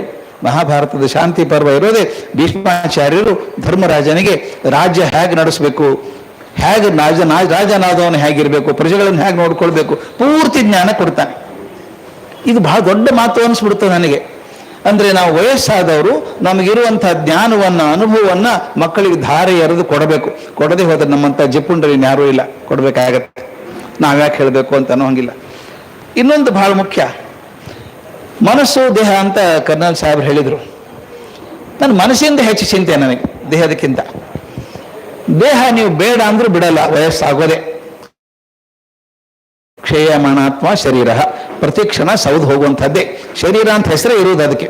ಪ್ರತಿ ಕ್ಷಣವೂ ಸಾಯುವಂಥದ್ದು, ಪ್ರತಿ ಕ್ಷಣವೂ ಆ ಕಡೆ ಹೋಗುವಂಥದ್ದು. ಲಾಂಗ್ ಫಾಲೋ ಬರುತ್ತಾನೆ, ಮಫುಲ್ ಡ್ರಮ್ಸ್ ಆರ್ ಬೀಟಿಂಗ್ ಅಂತ ಹೇಳ್ತಾನೆ. ಪ್ರತಿ ಕ್ಷಣವೂ ಕೂಡ ನಾವು ಆ ಕಡೆ ಹೋಗ್ತಾ ಇದ್ದೀವಿ ಅಂತ. ಅದ್ರ ಬಗ್ಗೆ ಚಿಂತೆ ಮಾಡಿ ಪ್ರಯೋಜನ ಇಲ್ಲ. ನಮ್ಮ ತಂದೆ ಒಂದು ಆಟಿಟ್ಯೂಡ್ ಇತ್ತು, ಬಹುಶಃ ನಿಮಗೆಲ್ಲ ಪ್ರಯೋಜನ ಆಗ್ಬೋದು ಅನಿಸುತ್ತೆ. ಅವ್ರಿಗೆ ಕಿವಿ ಕೇಳಿಸೋದು ಕಮ್ಮಿ ಆಯಿತು, ನಮಗೆಲ್ಲ ಆಗತ್ತೆ. ಅದು ಒಂದು ಏಜ್ ಆದಮೇಲೆ ಕಿವಿ ಕೇಳಿಸೋದು ಕಮ್ಮಿ ಆಗುತ್ತೆ. ನಾನು ಸಣ್ಣವನಿದ್ದಾಗ ಧಾರವಾಡದಲ್ಲಿ ಮಾಳಮಡ್ಡಿ ಅಂತ ಒಂದು ಜಾಗ, ನಮ್ಮ ಮನೆಗೆ ಬೇಂದ್ರೆ ಬರೋರು, ನಮ್ಮ ಅಜ್ಜನ ಭೇಟಿ ಆಗೋದು ಬರೋರು. ಬಂದು ಕೇಳಿದಾಗ ನಮಗೆಲ್ಲ ಹುಡುಗರು, ಧಾರವಾಡದಲ್ಲಿ ಸಣ್ಣ ಸಣ್ಣ ಹುಡುಗರು ನಾವೆಲ್ಲ, ಬೇಂದ್ರೆ ಸಾಹಿತ್ಯ ಅರ್ಥ ಆಗುವಂಥ ವಯಸ್ಸಿರಲಿಲ್ಲ. ಅಲ್ಲಿ ವಿಚಿತ್ರ ನಂಬಿಕೆಗಳಿದ್ದು, ಎಲ್ಲ ಕಡೆ ಇದಾವೇನೋ ಗೊತ್ತಿಲ್ಲ. ನಮ್ಮಲ್ಲಿ ವಿಚಿತ್ರ ನಂಬಿಕೆ ಅಂದರೆ ಕೆಲವು ದೆವ್ವ ಸಾಕೊಂಡಿರ್ತಾರೆ ಅಂತ, ದೇವಗಳನ್ನು ಸಾಕಿರ್ತಾರೆ. ನಮ್ಗದು ಕಲ್ಪನೆ, ಅವನು 5 ದೆವ್ವ ಸಾಕೊಂಡಿದ್ದಾನೆ, ಇವ್ನು 8 ಇದಾವೆ ಇವನ ಕಡೆ, ಯಾರು ಎಣಿಸಿದ್ರೋ ಗೊತ್ತಿಲ್ಲ, ಇವನ ಕಡೆ 7 ದೆವ್ವ ಇದ್ದಾವೆ ಅಂದ್ರೆ ದೆವ್ವ ಅನಾಹುತ ಕೆಲಸ ಮಾಡಿಬಿಡ್ತವೆ ಅಂತ. ನೋಡಿ ಮೊನ್ನೆ ಮಳೆ ಆಯ್ತಲ್ಲ, ಅವನು 8 ದೆವ್ವಕ್ಕೆ ಹೇಳ್ಬಿಟ್ಟ, ರಾತ್ರಿ ಎಲ್ಲ ಹೊಲ ಉತ್ತು ರೆಡಿ ಮಾಡಿಬಿಟ್ಟಿದ್ದು, ಮರುದಿವಸ ಹಾಕ್ಬಿಟ್ಟ, ಬೀಜ ಹಾಕ್ಬಿಟ್ಟ. ನಂಬಿಕೆ. ಇನ್ನೊಂದು ನಂಬಿಕೆ ಏನಿತ್ತಂದ್ರೆ, ಯಾರು ದೆವ್ವ ಸಾಕೊಂಡಿದ್ದಾನೋ, ಅಸಾಧ್ಯ ಶಕ್ತಿ ಇರೋನವನು, ಆ ದೆವ್ವ ಎಲ್ಲಿವರೆಗೂ ಅವನ ಕಂಟ್ರೋಲಲ್ಲಿ ಇರ್ತವೆ, ಎಲ್ಲಿವರೆಗೂ ಅವನ ಹಲ್ಲು ಗಟ್ಟಿಯಾಗಿದ್ದಾವೋ ಅಲ್ಲಿವರೆಗೂ ಕಂಟ್ರೋಲ್ ಇರ್ತವೆ. ಅವನ ಹಲ್ಲು ಬಿದ್ದ ದಿವಸ ಅದೇ ದೆವ್ವ ಅವನು ಹೊಡೆದು ಕೊಡ್ತಾವೆ ಅಂತ ಕತೆ ಸುದ್ದಿ. ನಮ್ಮ ಏರಿಯಾದಲ್ಲೊಬ್ಬ ಮನುಷ್ಯ ಇದ್ದ, ಸುಬ್ಬ ನರಸಿಂಹ ಅಂತ ಅವನ ಹೆಸರು. ಇಷ್ಟಾಗಲ ದಪ್ಪ ಕುಂಕುಮ ಹಚ್ಕೋತಿದ್ದ, ಕೂದಲೆಲ್ಲ ಜಡೆ ಗಟ್ಟಿಬಿಟ್ಟಿತ್ತು, ಹಲ್ಲು ಮಾತ್ರ 2 ಮುಂದೆ ಹೀಗೆ ಚಾಚಿಕೊಂಡಿದ್ದು. ಅವನು 8 ದೆವ್ವ ಸಾಕಿದ್ದಾನೆ ಅಂತ ಸುದ್ದಿ. ನಮಗೆ ಹೆದರಿಕೆ ಅಂದ್ರೆ ಅವನು ದಿನ ನೋಡೋದು, ನಾವು ಎದುರಿ ಬಂದು ತಪ್ಪಿಸ್ಕೊಂಡು ಓಡೋಗ್ತಿದ್ವಿ ಆ ಕಡೆ, ದೆವ್ವ ಸಾಕಿದವನು ಅಂತ. ನನಗೆ ಯಾವಾಗಲೂ ಕುತೂಹಲ ಅಂದ್ರೆ ಅವ್ನು ಹಲ್ಲಿನ ನೋಡೋದು, ಹಲ್ಲು ಬಿತ್ತು ಅಂದ್ರೆ ಅವ್ನು ಸಾಯ್ತಾನೆ ಅಂತ ಗೊತ್ತು ನಮಗೆ. ಒಂದು ದಿವಸ ಶಾಲೆಯನ್ನು ಬರಬೇಕಾದ್ರೆ ಒಂದು ಹಲ್ಲಿಲ್ಲ ಅವನು. ನಾವು ಮಾತಾಡ್ಕೊಂಡು, ಇವತ್ತು ರಾತ್ರಿ ಸಾಯ್ತಾನೆ ಸುಬ್ಬ ನರಸಿಂಹ, ದೆವ್ವ ಹೊಡೆದುಕೊಳ್ತವೆ ಅವನ್ನ ಅಂತ. ಏನೂ ಆಗಲಿಲ್ಲ, ಹುಡುಗ ಸಂಘ ಓಡಾಡ್ತಾ ಇದ್ದ. ನಾ ಬೇಂದ್ರೆಯವ್ರನ್ನ ಕೇಳಿದ್ದೆ, ಹೌದಾ ಹಿಂಗೆ ದೆವ್ವ ಹೌದು ದೆವ್ವ ಸಾಕ್ತಾರೆ ಅಂದರು. ಅವ್ರು ಹೇಳಿದ್ನಲ್ಲ ಅಥಾರಿಟಿ ನಮಗದು. ಅದು ಯಾವಾಗ ಹಲ್ಲು ಬಿದ್ದರೂ ಅವನೇನು ಸಾಯ್ಲಿಲ್ವೋ, ಬೇಂದ್ರೆ ಮೇಲೆ ಅಪನಂಬಿಕೆ ಬಂದ್ಬಿಡ್ತು ನನಗೆ, ಸುಳ್ಳು ಹೇಳಿದ್ದಾರೆ ಇವರು ಅಂತ. ಮತ್ತೆ ಮುಂದೆ ಕೇಳಿದೆ, ನೀವು ಹೇಳಿದ್ರಿ ಹಂಗೆ ಅಡ್ಡಾಡ್ತಾನ ಅವನು, ಸತ್ಯ ಇಲ್ಲ ಅಂದೆ. ಕೂಡಿಲ್ಲ ಹೇಳ್ತೀನಿ ಅಂದ್ರೆ. ಎಷ್ಟು ಚಂದದ ಮಾತು ಸ್ನೇಹಿತರೆ ಅದು. ನಾವು ಸಣ್ಣವರಿದ್ದಾಗ ನಾವು ಎಲ್ಲ ದೆವ್ವ ಸಾಕಿದ್ದೀವಿ. ಈ ಪಂಚೇಂದ್ರಿಯ ಇದ್ದಾವಲ್ಲ ಎಲ್ಲ ದೆವ್ವ ಇದ್ದಂಗೆ. ಓಡ್ತೀನಿ 100 ಮೈಲ್ ಮ್ಯಾರಥಾನ್ ಓಡ್ತೀನಿ ಅಲ್ಲ, ದುಡಿರ್ಬೇಕಲ್ಲ, 100 ಮೈಲ್ ಮ್ಯಾರಥಾನ್ ಓಡ್ತೀನಿ, ದಿನಕ್ಕೆ 20 ಕಿಲೋಮೀಟರ್ ನಡಿತೀನಿ ಅನ್ನುವಂಥ ಕಾಲು 70 ವರ್ಷ ಆದಮೇಲೆ ನೀ ಕ್ಯಾಪ್ ರಿಪ್ಲೇಸ್ಮೆಂಟ್ ಬೇಕಾಗುತ್ತೆ ಅನ್ಸುತ್ತೆ. ಇಳಕ್ಕಾಗಲ್ಲ, ಮಂಡಿ ನೋವು ಬಂದ್ಬಿಡುತ್ತೆ. ಯಾವ ಕಾಲಿಂದ 20 ಕಿಲೋಮೀಟರ್ ನಡೀತಾ ಇದ್ರೋ ಆ ಕಾಲು ಬೇಡ ಅನ್ನತ್ತೆ. ಓದ್ತಿದ್ರಿ, ದಿನಕ್ಕೆ 10 ತಾಸು ಓದ್ತಾ ಇದ್ರಿ, ಈಗ ಕಣ್ಣೆ ಮಂಜಾಗ್ಬಿಟ್ಟಿದೆ, ಕಾಣಿಸೋಲ್ಲ ಅನ್ಸುತ್ತೆ. ಯಾವ ಕಿವಿಯಿಂದ ಏನೇನೋ ಕೇಳ್ತಾ ಇದ್ರಿ, ಈಗ ಕೇಳಿಸೋದೇ ಇಲ್ಲ ಅಲ್ವಾ. ನಾಲಿಗೆ 20 ಲಾಡು ತಿಂತಾ ಇತ್ತು, ಇವತ್ತು ಬೇಡಪ್ಪ, ಡಯಾಬಿಟಿಸು ಬೇಡ, ಮುಟ್ಟೋದು ಬೇಡ ಅನ್ಸುತ್ತೆ. ಅಂದ್ರೆ ಯಾವ ಇಂದ್ರಿಯಗಳನ್ನ ದೆವ್ವಗಳ ಹಾಗೆ ನಾವು ದುಡಿಸ್ಕೊಂಡಿದ್ವೋ, ಹಲ್ಲು ಬಿದ್ಮೇಲೆ ಅಂದ್ರೆ ವಯಸ್ಸಾದ್ಮೇಲೆ ಅವೇ ದೆವ್ವಗಳು ನಮ್ಮನ್ನ ತಿನ್ನೋಕೆ ಶುರು ಮಾಡ್ತವೆ. ಅದಕ್ಕೆ ದೆವ್ವಗಳು ಹಾಗೆ ಬಳಸ್ಕೊಳ್ಳೋದು ಬೇಡ ಅಂತ ಅದಕ್ಕೆ ಹೇಳೋದು. ಮುಖ್ಯವಾಗಿ ನಮ್ಮ ತಂದೆ ಹೇಳೋರು, ಅವ್ರ ಕಿವಿ ಕೇಳಿಸೋದು ಕಮ್ಮಿ ಆಯ್ತು. ಹಿಯರಿಂಗ್ ಏಡ್ ಹಾಕೋಣ ಅಂದೆ, ಬೇಡಪ್ಪ ಅದು ಬೇಡ, ಚೆನ್ನಾಗಿದೆ ಹೆಂಗೇನೆ ಇದು ಅಂದರು. ಅವರೊಬ್ಬರೇ ಕೂತ್ಕೊಂಡಿರೋರು, ಡಿಸ್ಕಷನ್ ಬರ್ತಿರ್ಲಿಲ್ಲ. ನನಗೆ ಬೇಜಾರಾಗೋದು. ಪಕ್ಕ ಕೂತು, ಅಣ್ಣ ಕಿವಿ ಕೇಳಿಸಲ್ಲ ಅಂತ ಬೇಜಾರಾಗತ್ತಾ ಅಂತ ಕೇಳಿದೆ. ಬೇಜಾರಿಲ್ಲೋ, ಭಗವಂತ ಕರೆಕ್ಟ್ ಮಾಡಿದಾನ ಅದನ್ನ ಅಂದರು. ಯಾಕೆ ಅಂತ ಕೇಳಿದೆ. ಇಷ್ಟು ವರ್ಷ ಕೇಳಿದೆಯಲ್ಲೋ ಪ್ರಾಣಿ, ಇನ್ನೂ ಎಷ್ಟು ಕೇಳ್ಬೇಕಂತಿದೆಯಾ? ನೀನು ಒಳಗಿನ ಧ್ವನಿ ಕೇಳಿಸ್ಕೊ, ಹೊರಗಿನ ಧ್ವನಿ ಸಾಕು. ಅವ್ನು ಎಷ್ಟು ಚಂದ ಹೇಳ್ದ ನಮ್ಮ ತಂದೆ ಅಂದರೆ, ನನಗೆ ಹೇಳಲೇಬೇಕಾಗಿತ್ತು ಅಂದರೆ ನೀನು ಕೂಗಿ ಆದರೂ ಹೇಳ್ತೀಯಪ್ಪ, ಜೋರಾಗಿ ಹೇಳ್ತೀಯ, ನನಗೆ ಸಂಬಂಧ ಇಲ್ಲದ ಯಾಕೆ ಕೇಳಿಸ್ಕೋಬೇಕು ನಾನು? ಎಷ್ಟು ತಿಳುವಳಿಕೆ ನೋಡಿ ಅದು. ನನಗೆ ಬೇಕು ಅಂದರೆ ನೀನು ಜೋರಾಗಿ ಕೂಗಿ ಆದರೂ ಹೇಳ್ತೀಯ, ಬೇಡ ಅಂದ್ರೆ ನಾನು ಯಾಕೆ ಕೇಳಿಸ್ಕೊಳ್ಳಿ ಬೇಡಾದ ಮಾತನ್ನ, ಇಷ್ಟು ವರ್ಷ ಕೇಳಿಸ್ಕೊಂಡಿದ್ದೇನಲ್ಲ ಅನ್ಬೇಕು. ಕಾಲು ಅಶಕ್ತ ಆಗ್ತದೆ, ಏನು ಎಣ್ಣೆ ಹಚ್ಕೊಳ್ಳೋರು ಕಾಲಿಗೆಲ್ಲ, ಸಾಕು. ನಮ್ದೆಲ್ಲ ಮೇಂಟೆನೆನ್ಸ್ ಅಷ್ಟೇ, ಪ್ರೊಡಕ್ಷನ್ ಅಲ್ಲ. ಇಂಗ್ಲೀಷಲ್ಲಿ ಮಾತಿದೆ ಗೊತ್ತಾ, 60 ವರ್ಷಕ್ಕೆ ಷಷ್ಠಬ್ದಿ ಶಾಂತಿ ಅಂತ ನಾವು ಮಾಡ್ತೀವಿ, ಬೇರೆ ದೇಶದಲ್ಲಿ ಮಾಡಲ್ಲ. ಯಾಕೆ ಗೊತ್ತಾ? ಅವ್ರ ಸೈನ್ಸ್ ಪ್ರಕಾರ ಕೂಡ 60 ವರ್ಷಕ್ಕೆ ಯಾಕೆ ಮುಖ್ಯ ಅಂತಂದ್ರೆ, ನಮ್ಮ ದೇಹದಲ್ಲಿ ಪ್ರತಿ ಕ್ಷಣ ಸೆಲ್ಗಳು ಸೃಷ್ಟಿ ಆಗ್ತವೆ, ಜೀವಕೋಶಗಳು ಸೃಷ್ಟಿ ಆಗ್ತವೆ, ಪ್ರತಿ ಕ್ಷಣ ಒಂದಿಷ್ಟು ಸಾಯ್ತವೆ. ಪ್ರತಿ ಕ್ಷಣ 12 ವರ್ಷಕ್ಕೊಂದು ಸಲ ಪೂರ್ತಿ ಎಲ್ಲ ಜೀವಕೋಶಗಳು ಬದಲಾಗ್ತಾವಂತೆ. 12 ವರ್ಷಕ್ಕೊಂದ್ಸಲ. ಅದಕ್ಕೆ ನಮ್ಮಲ್ಲಿ ಒಂದು ಮಾತಿದೆ, 12 ವರ್ಷ ಯಾರೋ ಸಂಬಂಧಿಗಳನ್ನು ನೋಡದೆ ಹೋಗಿದ್ರೆ ಅವ್ರನ್ನ ದೇವಸ್ಥಾನದಲ್ಲಿ ನೋಡಬೇಕು ಅಥವಾ ಎಣ್ಣೆಯಲ್ಲಿ ಮುಖ ನೋಡಬೇಕು ಅಂತ ಹೇಳ್ತಾರೆ. ಅಂದ್ರೆ ಯಾಕೆ ಹೇಳ್ತಾರೆ ಗೊತ್ತಾ? 12 ವರ್ಷ ನೋಡಿಲ್ಲಲ್ಲ ನೀವು ಅವ್ರನ್ನ, ಹೋದ ಸಲ ನೋಡೋದಾಗಿರುವಂಥ ಒಂದು ಜೀವಕೋಶನೂ ಅವನ ಕಡೆ ಇಲ್ಲ, ಪೂರ್ತಿ ಹೊಸದಾಗಿದೆ ಮನುಷ್ಯ ಅವನು ಅಂತ. ದೇಹ ಆ ಥರ ಸೃಷ್ಟಿ ಮಾಡೋದು 5 ಸಲ ಮಾತ್ರ. ಅಂದ್ರೆ ಎಷ್ಟಾಯ್ತು? 60 ವರ್ಷ. ಅಂದರೆ ನೋ ಪ್ರೊಡಕ್ಷನ್, ನಾವು ಓನ್ಲಿ ಮೇಂಟೆನೆನ್ಸ್. ಹುಷಾರಾಗಿರ್ಬೇಕು, ಜಸ್ಟ್ ಮೇಂಟೈನ್. ನಾವು ಇರೋದನ್ನು ಚೆನ್ನಾಗಿ ಮೇಂಟೈನ್ ಮಾಡ್ಕೊಂಡು, ಅದು ಗೊತ್ತಿರ್ಬೇಕು ನನಗೆ. ಆದ್ದರಿಂದ ಕಿವಿ ಕೇಳಿಸಲ್ಲ ಅಂತ ದುಃಖ ಪಡೋದು ಬೇಕಾಗಿಲ್ಲ, ಕಣ್ಣು ಕಾಣಿಸಲ್ಲ ಅಂತ ದುಃಖ ಪಡೋದು ಬೇಕಾಗಿಲ್ಲ. ಆರಾಮಾಗಿರೋಣ, ಸಂತೋಷವಾಗಿರೋಣ. ಇದು ಮನಸ್ಥಿತಿ ಬಹಳ. ಬೇಕಾದ್ರೆ ಉಪಕರಣಗಳನ್ನು ಹಾಕ್ಕೊಳ್ಳಿ, ಏನೂ ತೊಂದರೆ ಇಲ್ಲ, no problem. As long as you are happy, be happy. ಅದ್ರ ಬಗ್ಗೆ ಕೊರಗು ಬೇಡ. ಅಯ್ಯೋ ಕಿವಿ ಕೇಳಿಸಲ್ಲ, ಕೊರಗು ಯಾಕೆ? ಕಣ್ಣು ಕಾಣಿಸ್ತಾ ಇದ್ದ ಕನ್ನಡಕ್ಕೆ ಹಾಕ್ಕೊಳ್ಳಿಲ್ವಾ? ಕಿವಿ ಕೇಳಿದ್ರೆ ಕಿವಿಗೆ ಮೈ ಹಾಕ್ಕೊಳ್ಳಿ, ಇನ್ಸ್ಟ್ರೂಮೆಂಟ್ ಹಾಕ್ಕೊಳ್ಳಿ. ಕಾಲು ಸೌದೈತೆ, ನೀ ಕ್ಯಾಪ್ ಹಾಕ್ಕೊಳ್ಳಿ, ತೊಂದರೆ ಏನಿದೆ?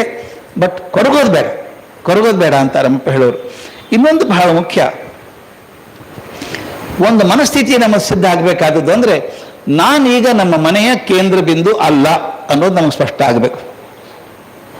ನಮಗದೊಂದು ಬಹಳ ಕಷ್ಟ ಇರುತ್ತೆ. ನಾನು ಅಧಿಕಾರದಲ್ಲಿದ್ದೆ, ಪೇಪರ್ ಮೊದಲು ನಾನೇ ಓದೋದು. ಆಫೀಸ್ಗೆ ಹೋಗ್ಬೇಕಲ್ಲ, ನಾನು ಭಾಳ ಕೆಲಸ ಇರ್ತಿತ್ತು, ಎಲ್ಲ ಮುಖ್ಯ ನನಗೆ, ಇಂಪಾರ್ಟೆನ್ಸ್. ಊಟ ಮಾಡಿ ಹೋಗ್ಲಿ ಅಪ್ಪ, ಊಟ ಮಾಡಿ ಹೋಗ್ಲಿ ಅಂತಿದ್ರು.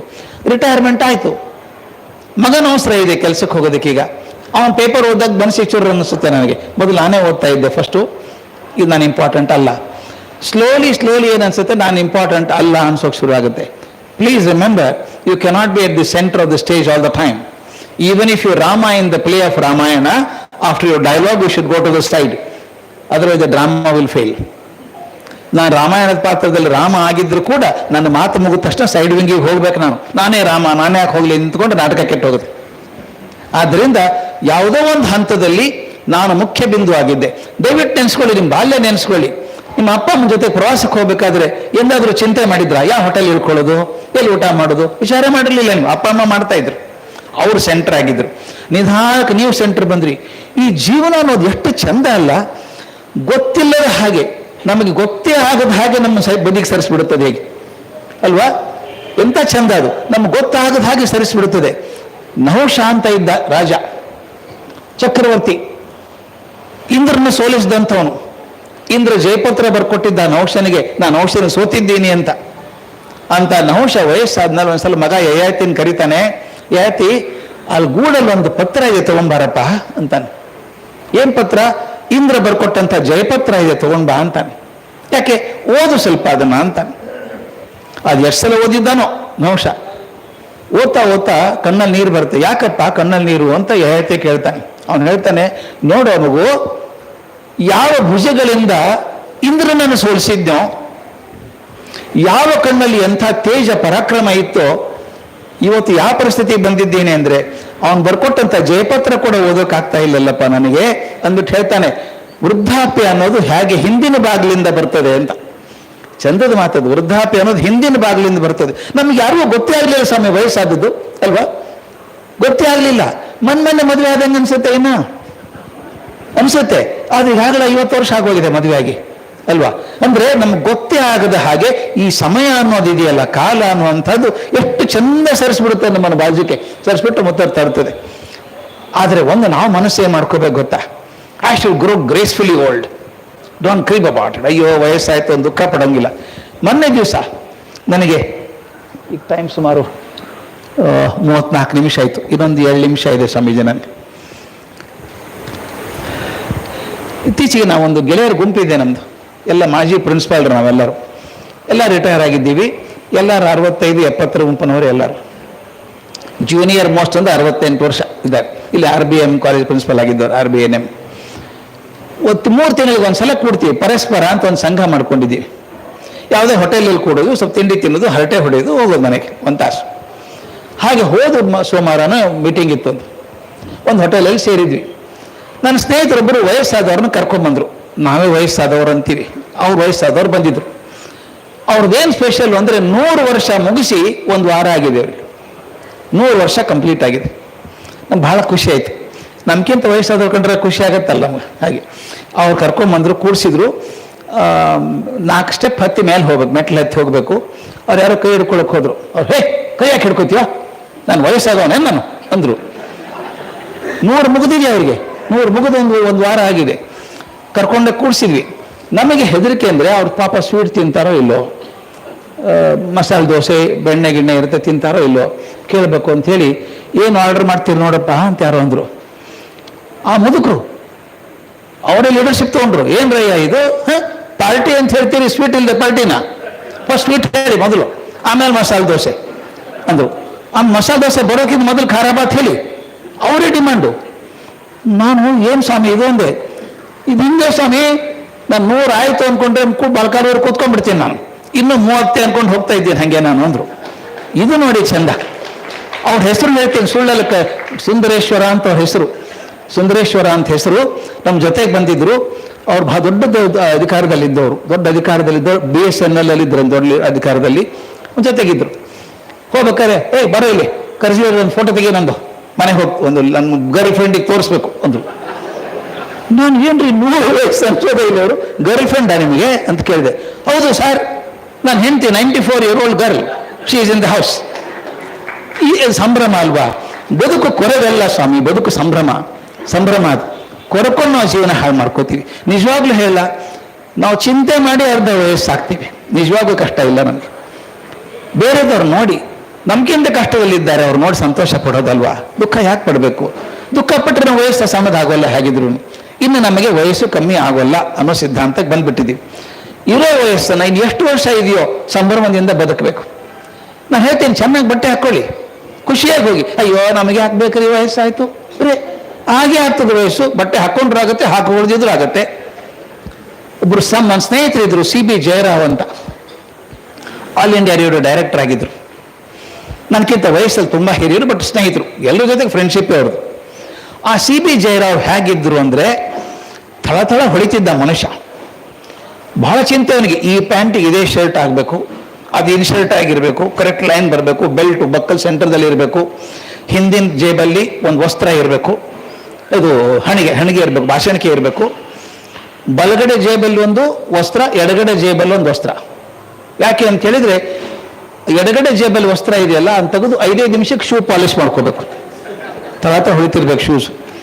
ಬಲಗಡೆ ವಸ್ತ್ರ ಮುಖಕ್ಕೆ ಒರೆಸ್ಕೊಳ್ಳೋಕೆ. ನಾ ಕನ್ಫ್ಯೂಸ್ ಆಗಲ್ವಾ ಅಂತ ಕೇಳಿದೆ. ಇಲ್ಲ ಅದು ಅಲ್ಲಿಗೆ ಹೋಗುತ್ತೆ ಅಂದ್ರು.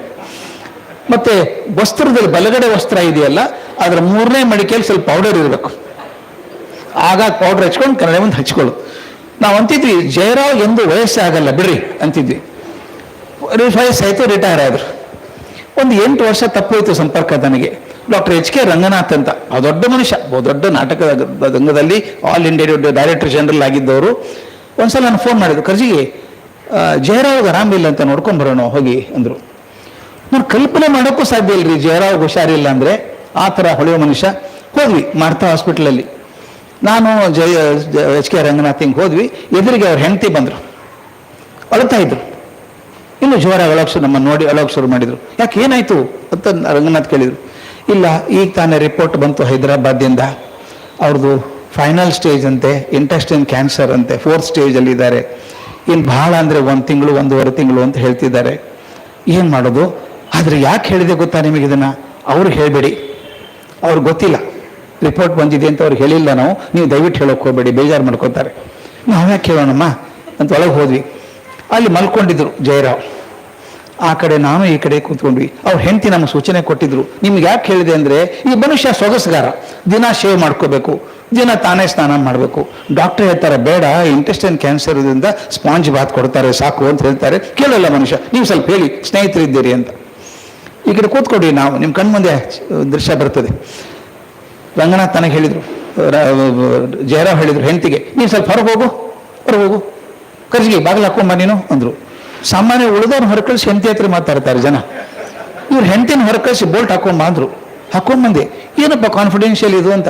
ಏನಪ್ಪ ಸುದ್ದಿ ಅಂತ ರಂಗನಾಥ್ ಕೇಳಿದರು. ರಂಗನಾಥ್, ಒಂದು ವಿಷಯ ಹೇಳ್ತೀನಿ, ನಾನು ಹೆಂಡತಿ ಮಕ್ಕಳಿಗೆ ಹೇಳಬೇಡಿ, ಅವ್ರಿಗೆ ಗೊತ್ತಿಲ್ಲ, ಬೇಜಾರು ಮಾಡ್ಕೋತಾರೆ.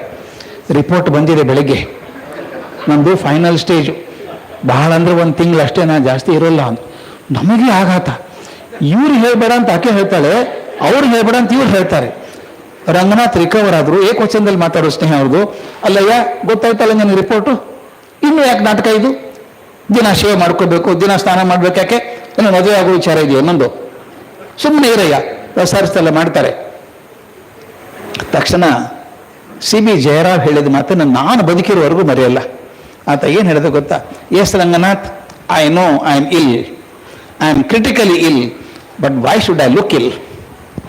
ಎಂಥ ಅದ್ಭುತ ಮಾತು. I know I am ill, I am critically ill, but why should I look ಇಲ್?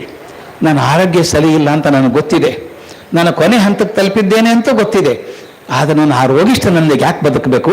ಕೊನೆವರೆಗೂ ತಳತಳ ಅಂತ ಹಾಗೆ ಹೋಗ್ಬಿಡ್ತೀನಿ ಅಂದರು. ಹಾಗೆ ಹೋದ್ರು. ಇದು ನಮ್ಮ ಜೀವನ, ನನ್ನ ಕೈಯಲ್ಲಿದೆ. ಕೊರ್ಕೊಂಡು ಬೇಡಪ್ಪ, ಅಯ್ಯೋ ಮುಗಿತೀರಿ ನಮ್ದಿನ್ನ ಅನ್ನೋದು ಬೇಡ. ಇರೋ ತನಕ ಚೆಂದಾಗಿ ಸಂಭ್ರಮವಾಗಿ ಇದ್ದೋಣ. ನಿಮ್ಮ ಆರೋಗ್ಯ ಎಲ್ಲಿವರೆಗೂ ಕೊಡ್ತದೋ ಅದೇ ಹೇಳ್ತೇನಲ್ಲ, mind has a stronger influence on the body, not vice versa. ನೀವು ನೋಡಿ, ವೆರಿ ಫೇಮಸ್ ಸ್ಟೋರೀಸ್ ಇದಾವೆ. ಡಾಕ್ಟರ್ಸ್ ವರ್ಡ್ ಅಂತ RK ನಾರಾಯಣ್ ಬರೆದದ್ದು. ಅವನು ರೋಗ ಬಂತು, ಗೆಳೆಯ ಹಳ್ಳಿಯಲ್ಲಿದ್ದಾನೆ, ಇನ್ನೊಬ್ಬ ಗೆಳೆಯ ಡಾಕ್ಟರ್ ಆಗಿದ್ದಾನೆ.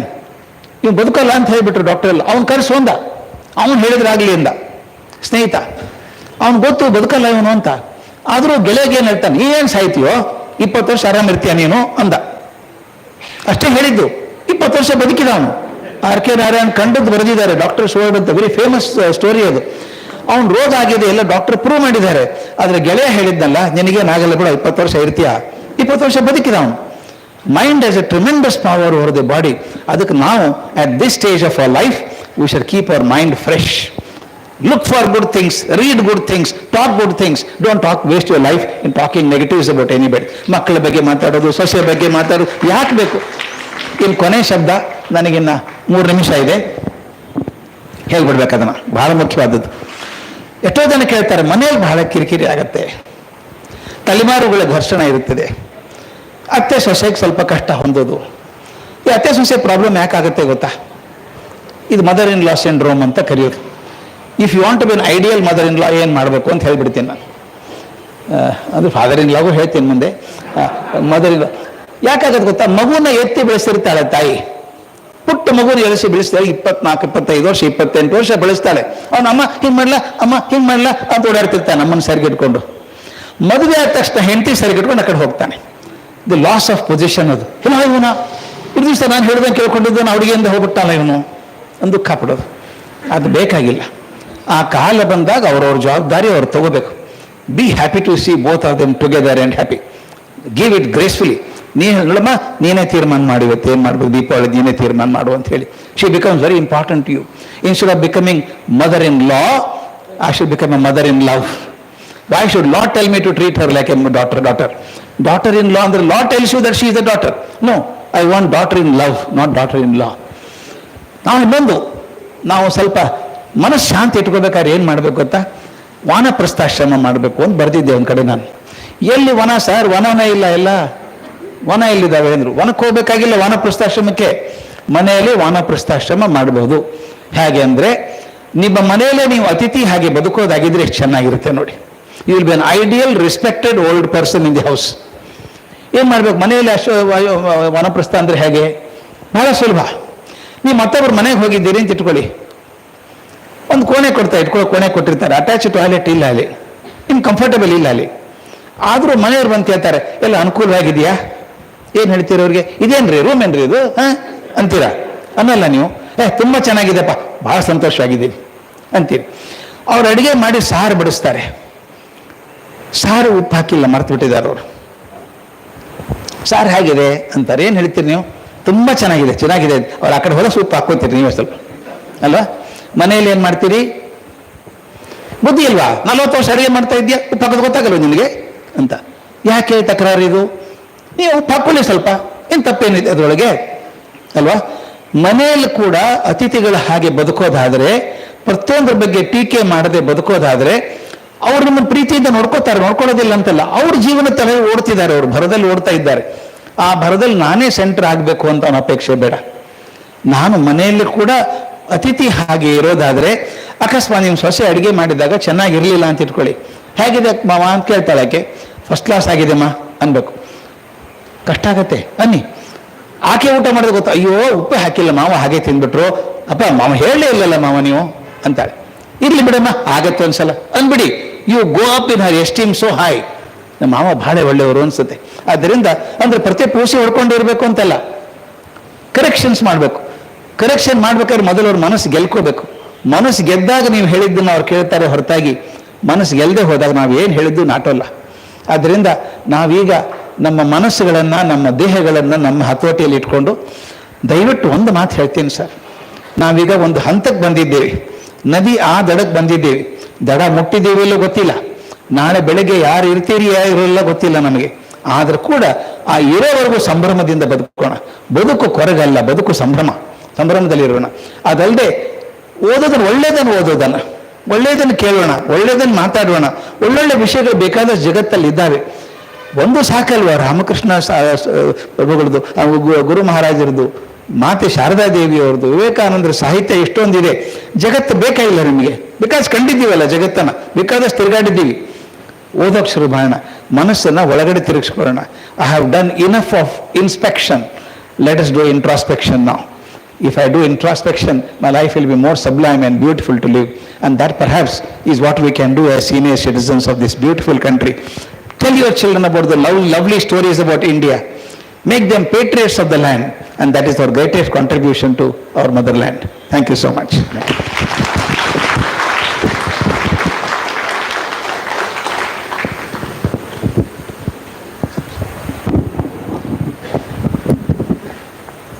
ಡಾಕ್ಟರ್ ಗುರುರಾಜ್ ಕರ್ಜಗಿ ಅವ್ರ ಮಾತು ಕೇಳಬೇಕು ಅಂದರೆ ಕೇಳ್ತಾನೇ ಇರಬೇಕು ಅಂತ ಅನಿಸುತ್ತೆ. ಅಂತ ಒಂದು ವ್ಯಕ್ತಿತ್ವ ಡಾಕ್ಟರ್ ಗುರುರಾಜ್ ಕರ್ಜಗಿ ಅವ್ರದ್ದು. ಅವರೊಂದು ಮಾತು ಹೇಳ್ತಾ ಇದ್ರು, ಕೊರಗಬಾರ್ದು ಅಂತೇಳಿ. ಆವಾಗ ಅಲ್ಲಿ ಕುತ್ಕೊಂಡಾಗ ನನಗೊಂದು ಜ್ಞಾಪಕ ಬರ್ತಾ ಇತ್ತು. ಸ್ವಾಮಿ ಜಗದಾತ್ಮಾನಂದಜಿ ಅವರು ತಮ್ಮ ಇಳಿ ವಯಸ್ಸಿನಲ್ಲಿ ಯಾರಾದರೂ ಫೋನ್ ಮಾಡಿದ್ರೆ ಹೇಳ್ತಾ ಇದ್ರು, ಯಾಕಂದ್ರೆ ನಾನಾ ರೀತಿಯಾದ ರೋಗಗಳು ಕೂಡ ಕಿತ್ತು, ಅದಕ್ಕೆ ಯಾರಾದ್ರೂ ಹೇಗಿದ್ದೀರಾ ಸ್ವಾಮೀಜಿ ಅಂತ ಕೇಳಿದ್ರೆ ಹೇಳೋರು, ನಾನು ಚೆನ್ನಾಗಿದ್ದೀನಿ, ಆದರೆ ಕಾಕಾಕಿಕ್ಕಿ ಟ್ರಬಲ್ ಇದೆ ಅಂತ.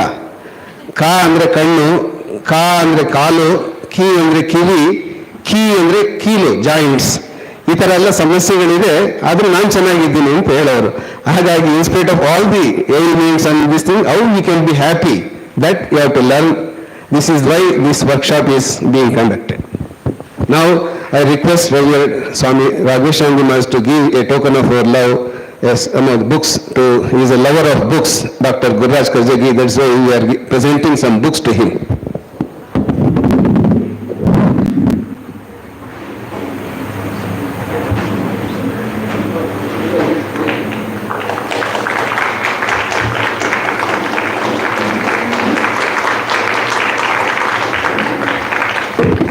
Dr. Gururaj Karjagi is also a man of commitment. Today, though his wife is to be taken to the hospital, he has kept there for some operation, and he has come here because he has given words that he will come. So now he is leaving the stage. That I, on behalf of all of you, I thank you very much for coming over here and give the talk. Now, Reverend Swami Raghveshanji Maharaj is going to speak. Reverend Swami Raghveshanji Maharaj joined the Ramakrishna Order at our Chennai center and stayed there for a long time and became manager of that center. Later, okay, hi, bala santosha.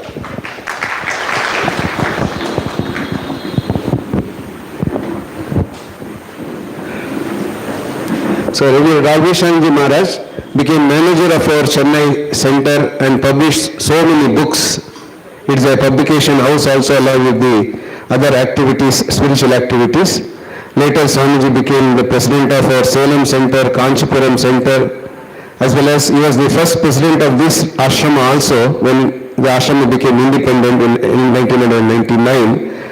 Later he was head of our Belgaum centers. Now presently Reverend Maharaj is the president of our Ramakrishna Math Ooty, and he has authored many books on Bhagavad Gita and all so many topics, as well as for the children, pictorial books for the children. He has written number of books, and moreover, he has got a Matru Hridaya that he has helped so many thousands of people across the country, because in Tamil Nadu as well as in Karnataka he has spent most of his time.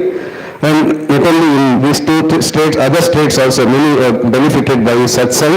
I once again heartily request, welcome to this function as well as give the talk on how to attain bliss in old age.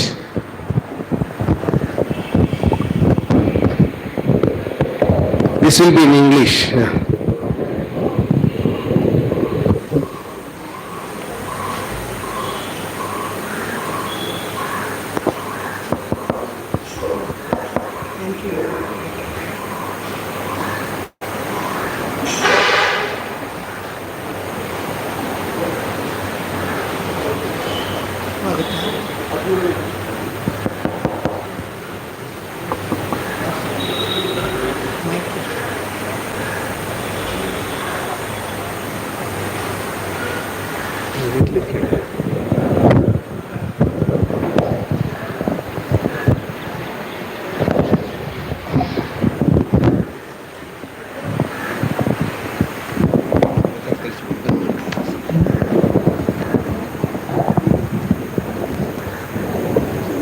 ಎಲ್ಲ ಹೊರಟೋದ್ರೆ ಅಡ್ಡಿ ಮಾಡೋಣ ಇಲ್ಲಲ್ಲ ಅಲ್ಲಿ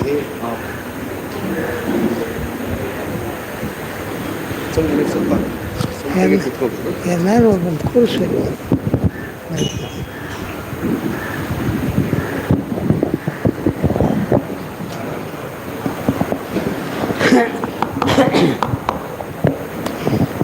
ಓಂ ನಮಸ್ತೆ ರಾಧಾಯ ವಿವೇಕಾನಂದ ಸೂರಯೇ ಸಚ್ಚಿತ್ ಸುಖಸ್ವರೂಪಾಯ ಸ್ವಾಮಿನೇ ತಾಪಹಾರಿಣೇ.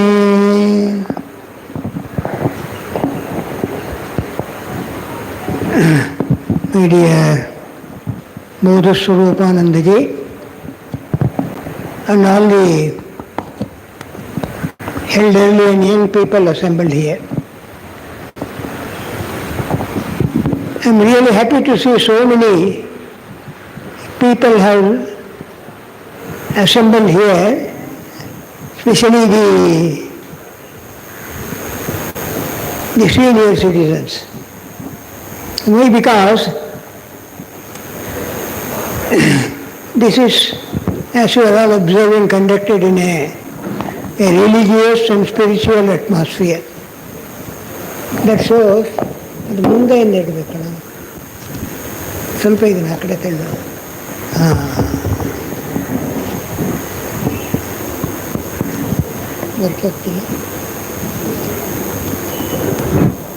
ವರ್ಕಾಗ್ತಿಲ್ಲ ಅಲ್ಲ.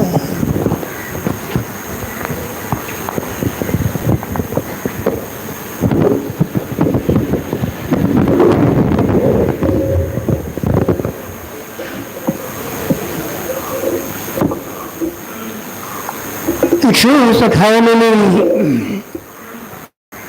of you are eager to understand what spiritual life is. Otherwise you won't come here to attend this seminar for senior citizens.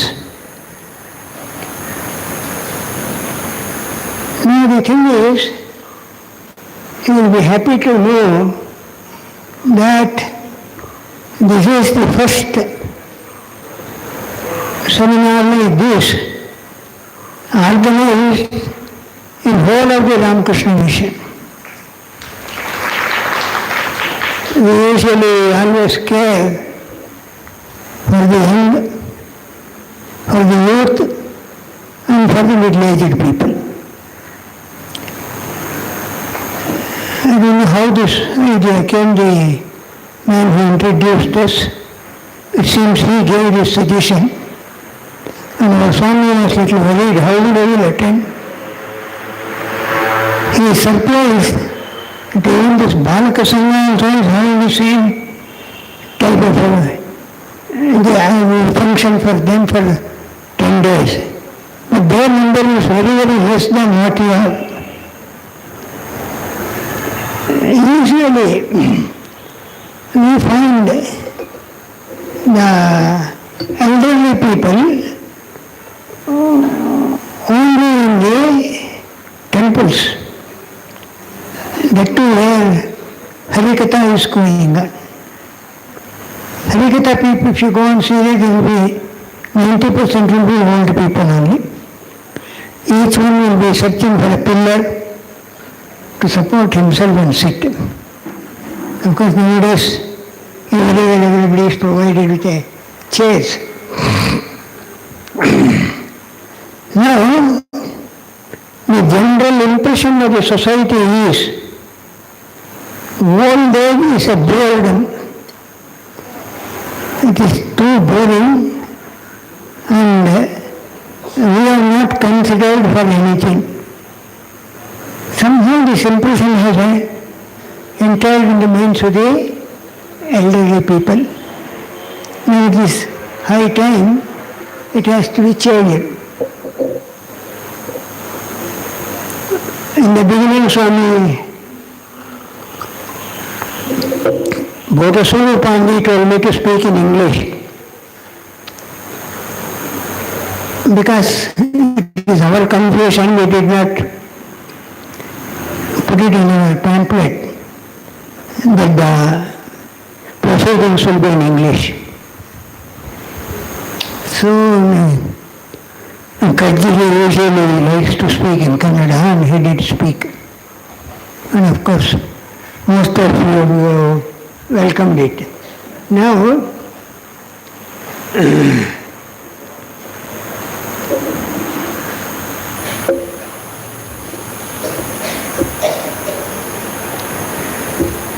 when we people were in youth, and when we were earning money,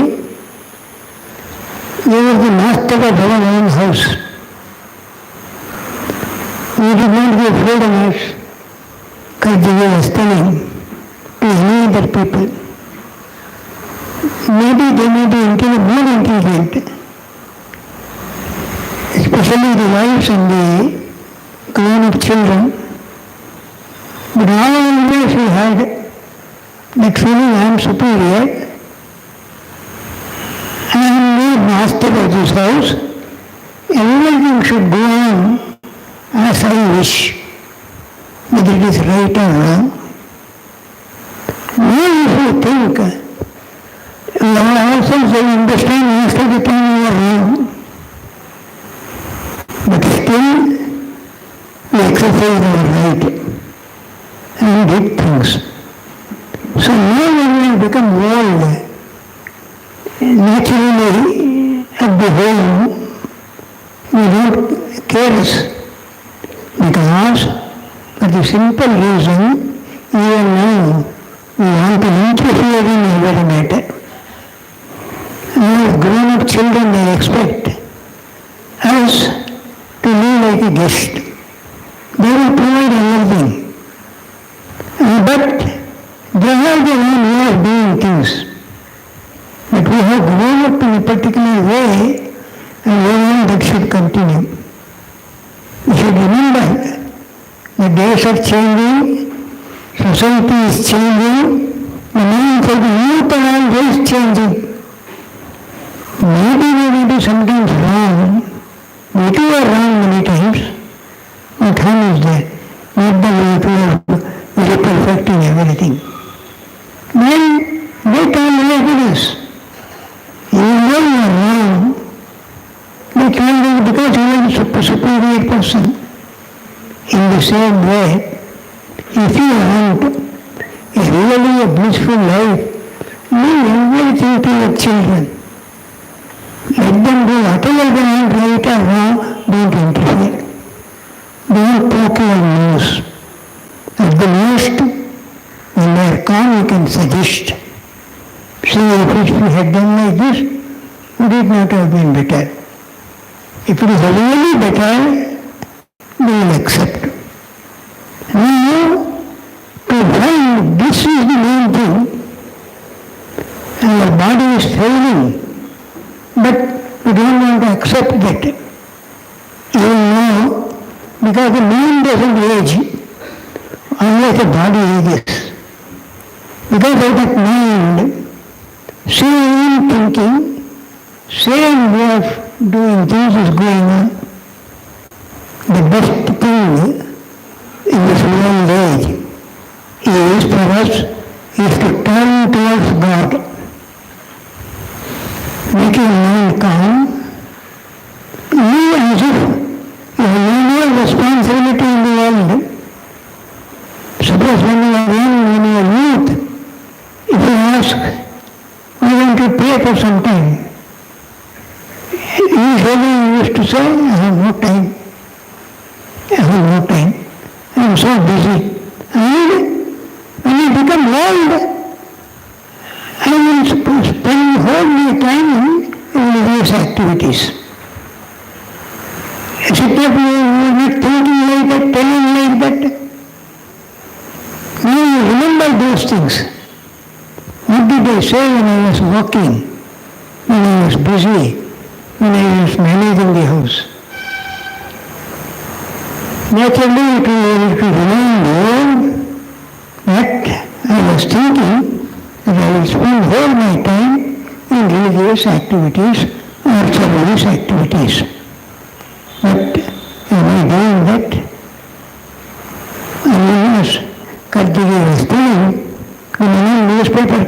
would come to me.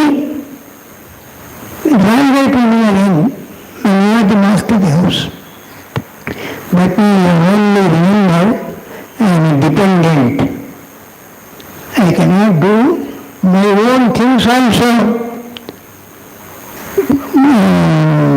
It is because my wife is still obedient to me, she is helping me. There is no commitment, but she will never follow lifelong. She will not be entered into an agreement when you married her. Out of her goodness, she was obedient to you and continues to be obedient. We should think of that. If we can do like that.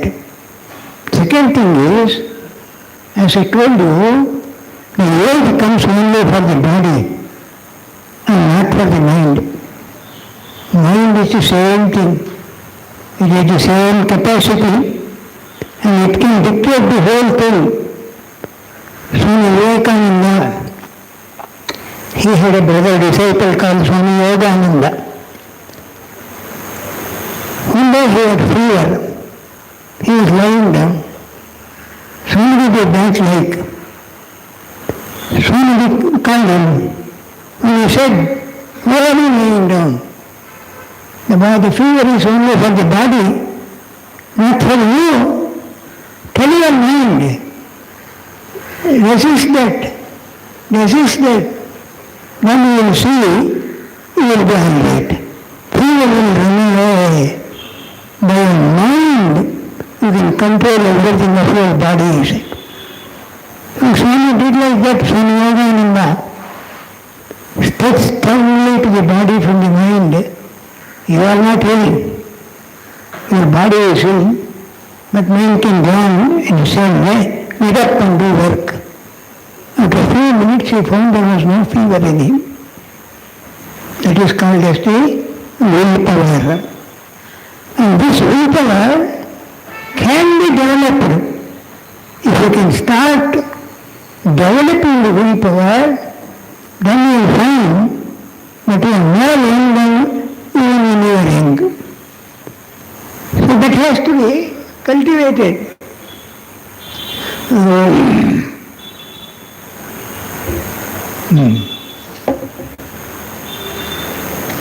Similarly, Sri Ramakrishna, he did not care for his body even for a single day. He had broken his hand, fell down on a fence, and they had put a bandage. He was always telling to the people, devotees who used to come, see this nuisance. I cannot freely think of the Divine Mother because of this nuisance. Who goes there? And somebody told Swami, why don't you take away your name from there? That is correct.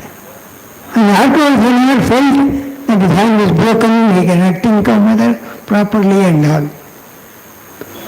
So the mind, if you want to really lead a blissful life, you will have to learn the controlling of the mind. Controlling of the mind is not so easy. There is a beautiful book by Swami Buddhanandaji called as How to Control Mind. He will explain there very stage by stage. And he says, you alone are responsible for not having control over your mind. Not from outside. Anywhere. The balance has to be come from us solely. Now, this joy, we are thinking of joy in the old age. How to live a joyful life in the old age. Very nice to hear this sentence. If it is possible to live a joyful life. Everybody wants to live a joyful life. Now the thing is, the first thing,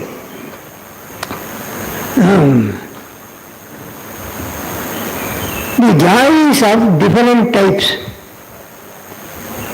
We should try to understand that. And especially if you read some of our Upanishads, they explain. One joy, one ananda, another ananda, like that.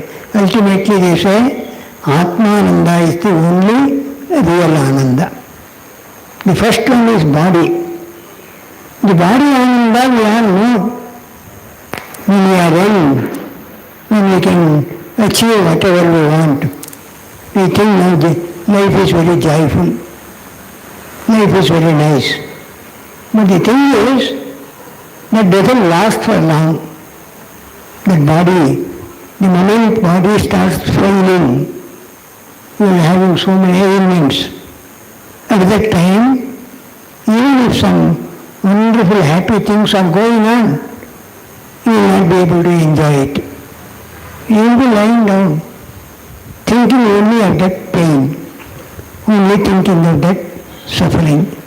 So the bodily enjoyment, you should restrict it, we should remember, we should keep it in our mind, that it is not going to last long. We don't keep that in our mind. We think, always mentally we will be thinking, and as young as I was 20 years back. The mind should understand the body is growing, body is changing. There are many people who lament why they are at a distant place. They are unable to come to the ashrama. They will be engaged, they will have only habituated to come to the ashrama regularly and participate in all the functions.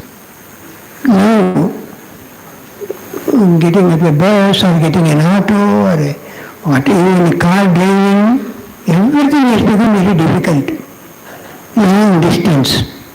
They are unable to come. What they do? They go on grieving at home. Oh, I am unable to go. Oh, I am unable to go. What is the use of thinking like that? Instead of that, come back to your home into a shrine. Make what all is going on here, what all the prayer is going on here, do it at home. God is everywhere. God is not only confined to the ashramas. When we order to do it, we never do it. We engage ourselves in other worldly activities when we are at home. That's why we don't get joy. And joy is there very clearly remembered only in spiritual life, especially in thinking of the God. So, that has to be this one. This extreme joy is also of different kinds. What is joy to me may not be joy to you. One enjoys something, the another, he doesn't like it at all. But you have seen in your houses also, somebody will be seeing TV, but if another person is not interested, he will be reading a book. The TV is not really saying joy to this person, what it is giving it to you. So cultivate that habit. The real joy, where is real joy? The real joy is in our own heart. There's a moral story. An old lady, she was searching something in the road. Actually, someone else came and said, what are you searching there? Oh, my needle I lost my needle. It has fallen down. And this man also, out of sympathy, started searching. In no time, so many people assembled there to search for that needle. Then at last one man asked her to show the exact place. Madam, we will search you in that particular place.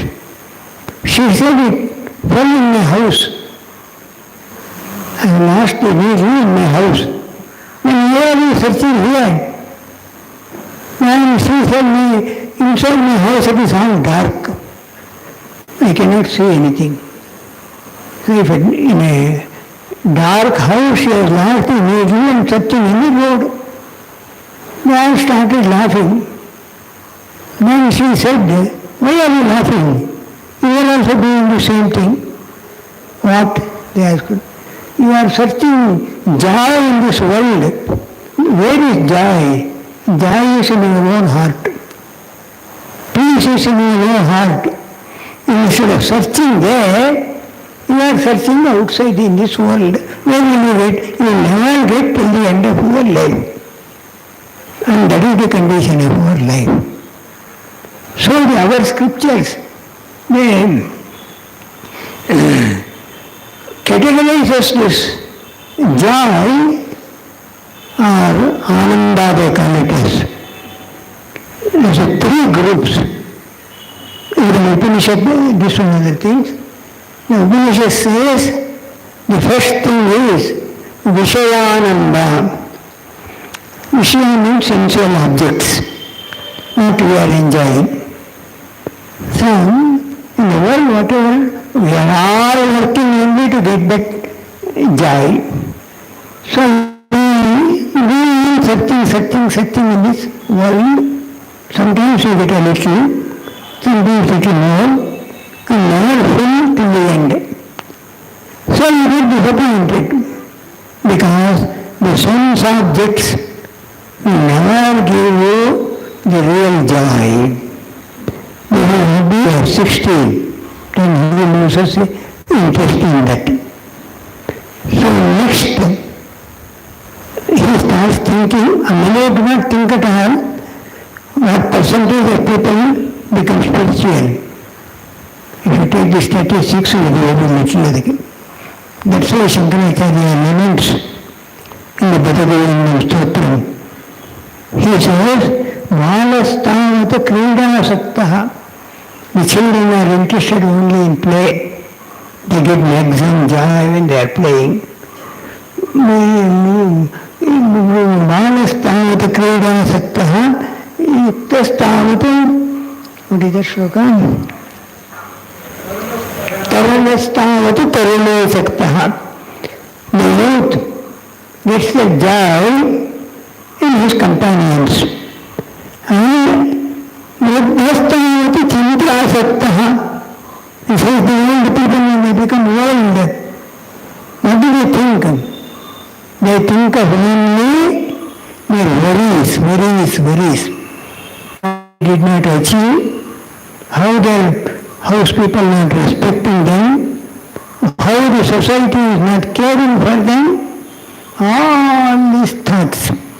Buddhastavata chintasaktaha parale brahmani koti nagnaha. The thing in which everyone has to think, even fully engage. That is of God or Brahman. Nobody is interested in that. Shankaracharya laments there. And also he says, sit for a while and think. Kate ekanta kaste putra samsaraya vatiya vichitra. Who is your wife? Where was she about 50 or 60 years back? You did not even know her. And Kaste putraha. Who was your child? Who is your child? You did not know some years back.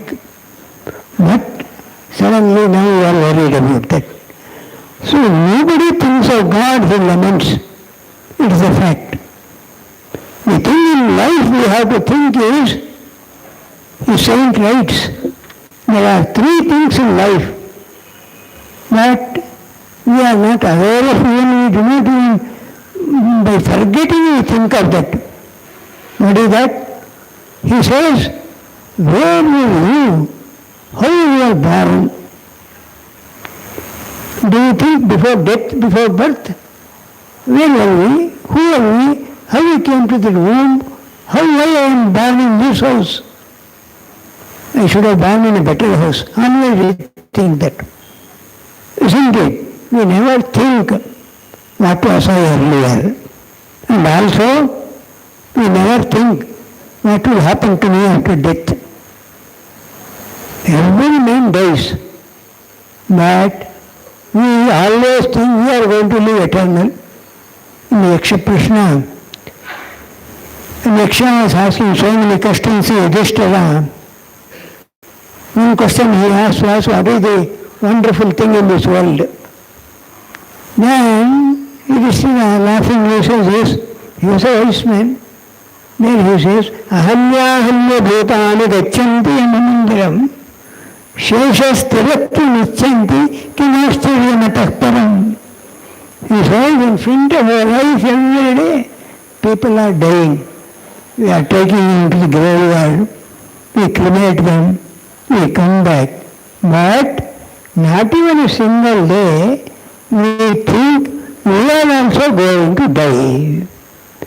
If we think that I am also going to die one day, then the thought comes, then what should I do now? To look after my future life. Is there anything I have to do? That thought automatically comes.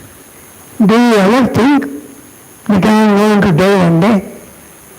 I feel I am eternal. I am eternal. Now, Swami, very interesting. Somebody had died. He was a very orthodox Swami. Some monk had died in the ashram. He was taken to the burial ground. There he was cremated in this crematorium, and there was burning with that mission. And then side by it was also there to burn with the fuel. So after that Swami's cremation, he came back, and there was another old Swami, very orthodox Swami. I went and asked him, Maharaj, this is not a good question, but still I have to ask you. There is some responsibility on me. When you die, in that crematorium, you want that electric cremation, or you are an orthodox Swami, you want by firewood. He did not tell anything. When the soul has gone, what is that? You do whatever you want, he said. But after 2 days, he took a devotee and went to that crematorium to see himself how these two things are done.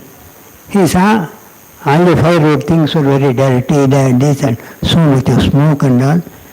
The other thing was very smooth. Putting it in this one. His both sword he saw. Then there was one man who was performing this rite there. This, he called him separately and gave him 200 rupees. And he said, you see, I am also going to come here today or tomorrow, I don't know. But when I come here, do it in a perfect manner. That man started shivering. Nobody has done like this earlier. I will die, I will come, you cremate me properly. Then he again came back. I asked him, why did you go there? And no, I wanted to see in a dirty manner. I don't want this body should be burnt. So I have given him some money.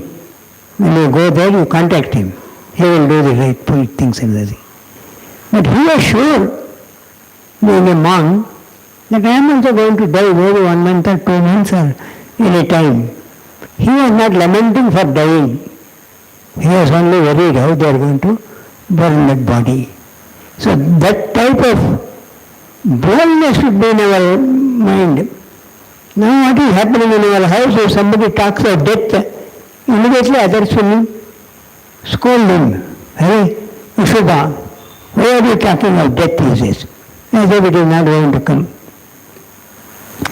The thing is, this life, this is the first stage. The scriptures say, what is that? Vishayananda. That means joy through the sense organs. Vishaya will come into contact with the Vishayi, then you will get some sort of joy. That is all right. The second one is called as, according to our scriptures, second one is called as Bhajanananda. When you sit for a bhajan, when you sit, we all are singing and we also start singing. Usually the ladies sing, the gents don't open their mouths at all. They should. The voices for both. Bhajanananda, that is singing of the Lord's name, but definitely gives a joy. After 1 hour of singing, you ask the people, they say, oh, I forgot myself. I was immersed in the singing of the Lord. It also gives ananda, happiness, joy. That is called as the bhajanananda. Now, so many places the bhajans will be going on. And instead of wasting your time here and there, if you go and join, sing for 10 minutes, 15 minutes, or even at home, sit in front of the Lord, shedding tears, sing in front of Him, you will see how the Lord responds. What a peace will come. Why? The reason is simple. The Lord tells the Narada, once Vishnu, Narada asks Vishnu, why are you always missing in Vaikuntha? Suddenly you disappear. Then he says, in a beautiful shloka in the Bhagavata, he says, Naham tishtami Vaikunte yoginam hridayepina yatra gayanti madbhaktaha tatra tishtami Narada. He says, oh Narada, I don't always stay in Vaikuntha. Nor 1 or 2 yogis somewhere in the forest, they are meditating not on in their heart. Where do I spend my time?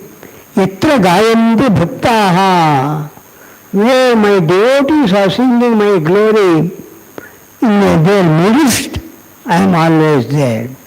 That is why, even though we don't see the Lord, whenever bhajan is going on, there is a sort of calmness, there is a sort of peace, there is a sort of bliss. Why? It is because the Lord is present there. Have firm faith in that and sing the glory of the Lord. There you don't require, especially in the groups, you should have a beautiful voice and all those things. You can simply join the group and clapping yourself. And Sri Ramakrishna says, clap loudly. All the birds of sin which are in your heart, it will fly away. No sin will remain in your heart. So clap the hands and then sing loudly the Lord's name. This is called as Bhajanananda. So many saints, they have given importance to this bhajan. Everywhere, Surdas, Purandardas, all the saints of any state you take, they give importance only to this bhajan. Meditation very less, because they know you cannot control your mind. Your mind is totally immersed in worldly thoughts. To take it out and bring it is not so easy. So they give importance to Bhajanananda, and even in scientific research, the Western scientists have written so many articles. They say all this joy when you do bhajan comes from within, they say. It is not that joy is somewhere outside and it is coming. It is all within yourself, it is there. It gets expressed when you start singing the Lord's name. So,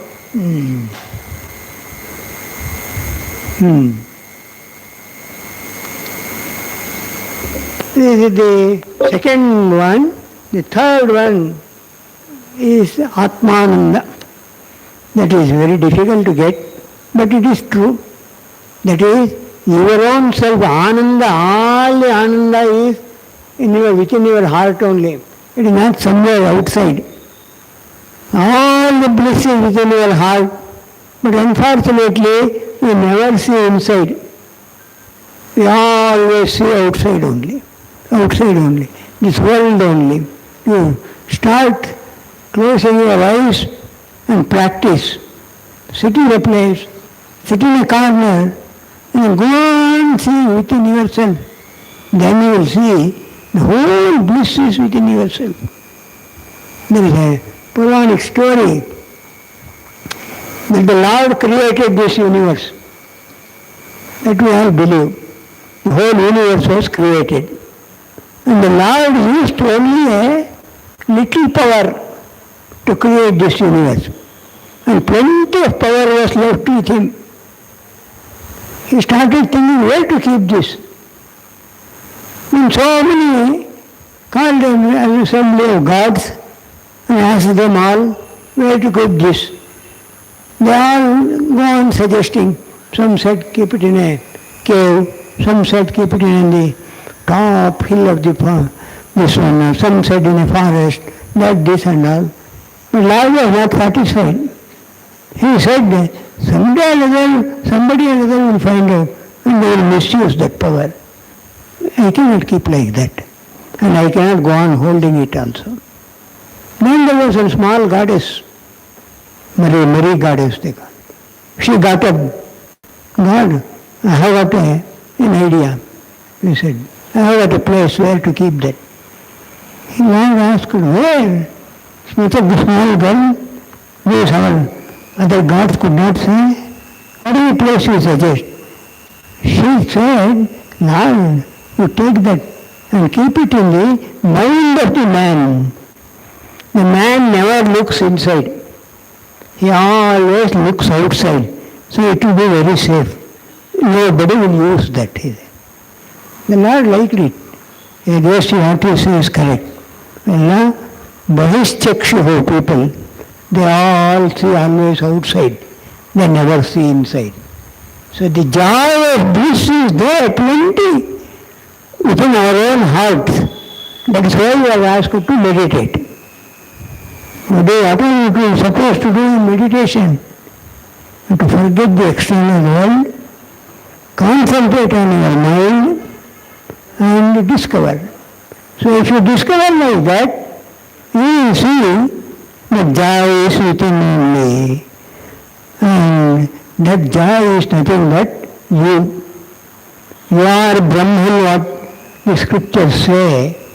Instead of seeing externally, look within. Avritta chakshuhu amritatvam one Upanishad. Kashchid devaha pratyaatmanam aikshat. How? Avritta chakshuhu. Withdrawing all the sense organs within. Amritatvam ichcham. Desiring immortality. So immortality is within our own heart. That's why Swami Vivekananda always says, you are Atman, you are Atman. And our famous, all the Upanishads also say this same thing, Tattvamasi, Aham Brahmasmi. All this things, what does it mean? That you are God. You are God. That it is not the ego God. When you destroy your ego, then you will understand what God you are. So to get the joy in the old age, you need not have to do any struggle. All you have to do is visit places like this, or temples. Only we should withdraw our mind from the external world and turn it towards your internal world. If you can turn it to your internal world, then you will see how the joy is within us and how we can lead a joyful life even in old age is not considered at all for joy. It may be young age, it may be youth, it may be old age, but you will definitely find that joy in your house. Yes. When we are young, our people, when we say that we want to join the order, they discourage like anything. It's a beautiful world is in front of you. You have to do this, do that, and all those things. But when they become old, when they say see their children as sannyasis, they say you have done a great job. What is useful to your life, you have done this. So, they also come to understand that this life is meant for realizing the God, realizing the self. And Swami Vivekananda made it more easy. He said, do service to the society. There is one way of doing getting joy in life. When you go and do a survey in a hospital for 1 hour, when you come back, you will find so happy, so joyful. Why? Because an unselfish work you have done. So Swami Vivekananda brought this Karma Yoga and Atmano Mokshartham Jagadhitaya Cha. Clubbing these two things, he started this Ramakrishna mission. So, and it was taught by Sri Ramakrishna to him. Sri Ramakrishna, even though he was spending whole his time in only Japan meditation and giving spiritual advice to those who come, one day he started going, he was to go on a pilgrimage to Kashi. Matarnath Vishwas, his caretaker, he arranged everything. They were going. On the way there was a and they were on the road, very poor people, no cloth, no oil to their heads, no food. They were looking like skeletons. Sri Ramakrishna surprised, asked Mother, who are they? Why are they sitting here? He said, there is no rain. There is this one, so they have no food for last 3 months. That's why they are saying. And immediately he said, arrange food for them, arrange cloth for them, arrange some oil for their head. Matarnath felt this and said, Baba, if I do all these things, not that I can't do, but now if I do, we will not be able to go to Kashi. Or my money will get exhausted. Then Sri Ramakrishna became angry. Kashi, you go, I will not come. And he sat in the midst of those poor people and started crying.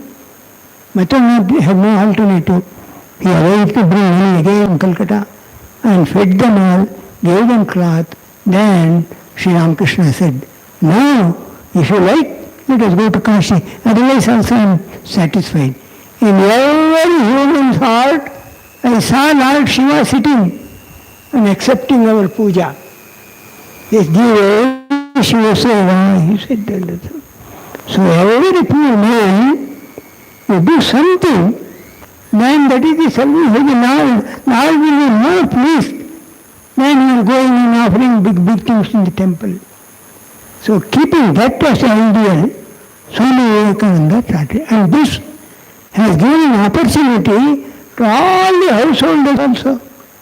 They can come to the centers, they can join the activities of the mission, helping, serve the poor, and Sri Ramakrishna will bless you and he will give his vision and you will also be very happy.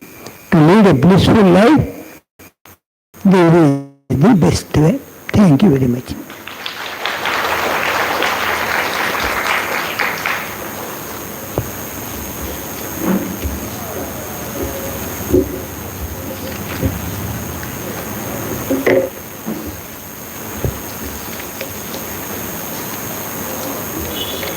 We are very grateful to revered Swami Raghveshananji Maharaj for sharing his wonderful thoughts on how to live a blissful life in old age. This is what reverberated the main teaching of Sri Ramakrishna, Bhagavad Sakshatkarave Jeevanada Guri. God realization is the main aim of life. So if we keep that ideal in forefront, all other things become secondary, thereby we'll attain that bliss. So on behalf of the ashrama, I offer my respectful pranams and also thanks to Reverend Swamiji for this wonderful discourse. And also, as you heard about Reverend Dr. Gururaj Karjagi, as a wonderful speech he gave, ಹೊಸ ಚಿಗುರು ಹಳೆ ಬೇರು. How we can attain that, keeping the roots intact of our ancient spiritual culture, how can be modern in our approach and attain the bliss in your life. So now there will be tea break, and then we'll assemble here our Dr. Shiv Kumar, HOD of the Department of Psychiatry and also is an expert in geriatrics. Nimans is going to give his talk just after the break. Tea break will be there. So please have some tea and then come back immediately as early as possible. Yeah, one small announcement. There is a beautiful booklet written by Swami Ranganathanandaji. The title of that book is Way to Attain Bliss in Old Age. It's not a very big book, small booklet. I don't know whether they have in their store. Otherwise they will get it. You will be able to get it.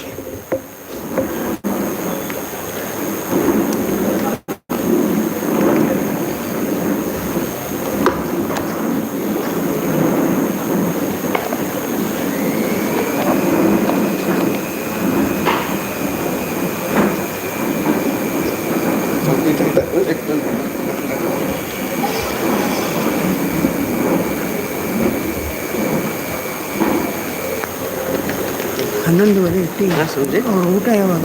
11 bus ಬೇಗ. Back though.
Chair শুধু একটা রেখে দেবে sir, centre centre রেখে দেবে।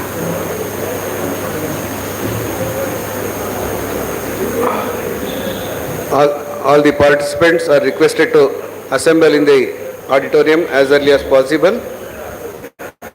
We shall start the next session.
One minute.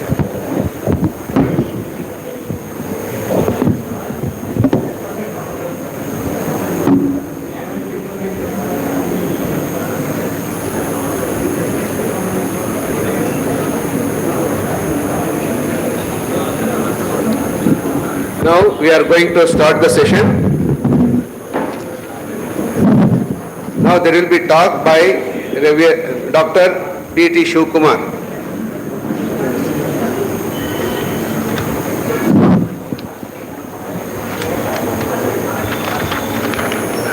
The subject will be emotional health and well-being for senior citizens. All of us know that we have got that intelligent quotient. Also, emotional quotient also plays an important role in our family relations. There is another quotient called social quotient, how we are adjusted to the social conditions of the society. But there is another quotient which is called adversity quotient. In the adverse situations, I hope all of the tea break is over as early as possible. Well, please come and assemble. This adversity quotient is a very, very important factor which all of us are, many times we have not equipped ourselves to face these adversity situations. This old age will come and how we are going to be difficult situation for our life which we never thought of. But Buddha had a vision by seeing the old person, I am also going to become old. Seeing a dead person, I am also going to be died someday. Dead. Or sickness will come. All these things, when he thought of, even at the age of 24, he renounced the world in search of that permanent happiness, and that's what Gautama became Buddha. Now at this old age, you have to see how to convert that. When Gautama became Buddha, like that, how you, well, once upon a time you were a general manager or a director of a company, all those things. But now, in this old age, how can I foresee that these are all ephemeral, these are all temporal, only the permanent happiness is the spirituality we have to go. As Swamiji says, each soul is potentially divine. The goal is to manifest this divinity by controlling nature, internal and external. Do this either by work or worship or psychic control or philosophy. And this is the whole of religion, according to Swamiji. All other rituals and books and temples, churches are but secondary details, he says. So now we have come to that stage, how here emotional quotient, or our Dr. Shiv Kumar is the head of the professor of psychiatry, head of the geriatric psychiatric unit of the Department of Psychiatry in the National Institute of Mental Health and Neurosciences, that is famous Nimans Institute in our Bangalore. He is the Honorary Secretary of Indian Association for Geriatric Mental Health, Technical Advisor for Dementia India Alliance. These are all natural course of the body. But how to cope up with this type of situations, in the particularly these emotional health and well-being of senior citizens, Dr. Shiv Kumar is going to explain. Please listen to him.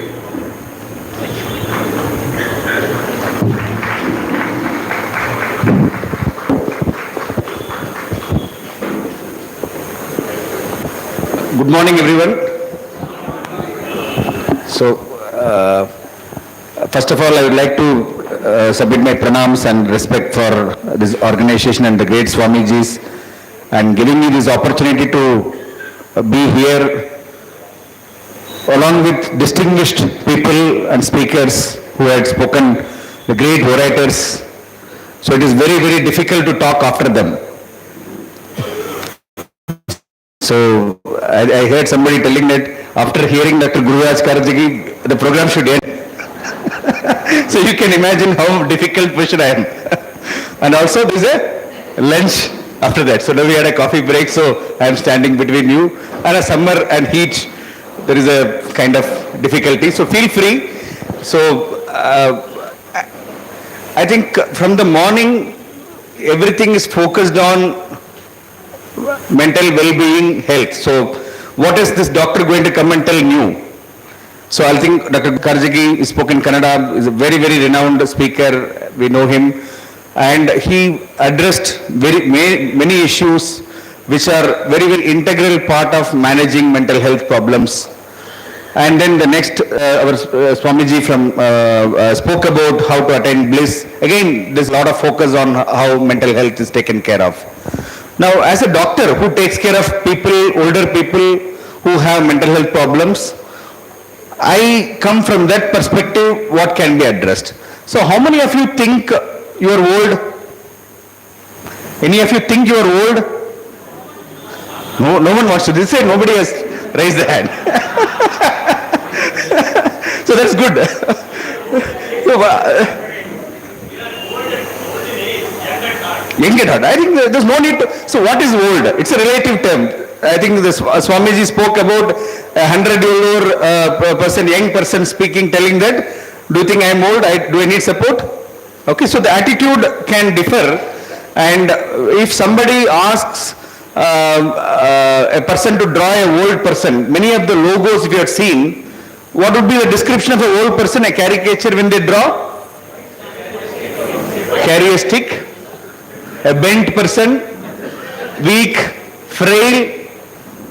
Do we symbolize ourselves like that? Nobody wants to see like that. Nobody wants to see like that. Okay. But what we have to understand, I think the people who have come here today are among the healthier younger people. Okay, they are not somebody who considers themselves as old. They have a purpose. They want to be with the people. They want to listen something. They don't think that how will I step out of the home in the sun? How will I navigate? How will I come to a different place? Okay, so many of the younger people who are on vacation or who are working also may not come out like that. Okay, so I think you are a kind of a people who are more active. But at the same time, what we have to understand is, I sit in a hospital where I see a lot of people who are sick, and many times what we see, people who bring them people, older people to hospitals, younger one, who bring most often. See, I am here for 20 years in this field.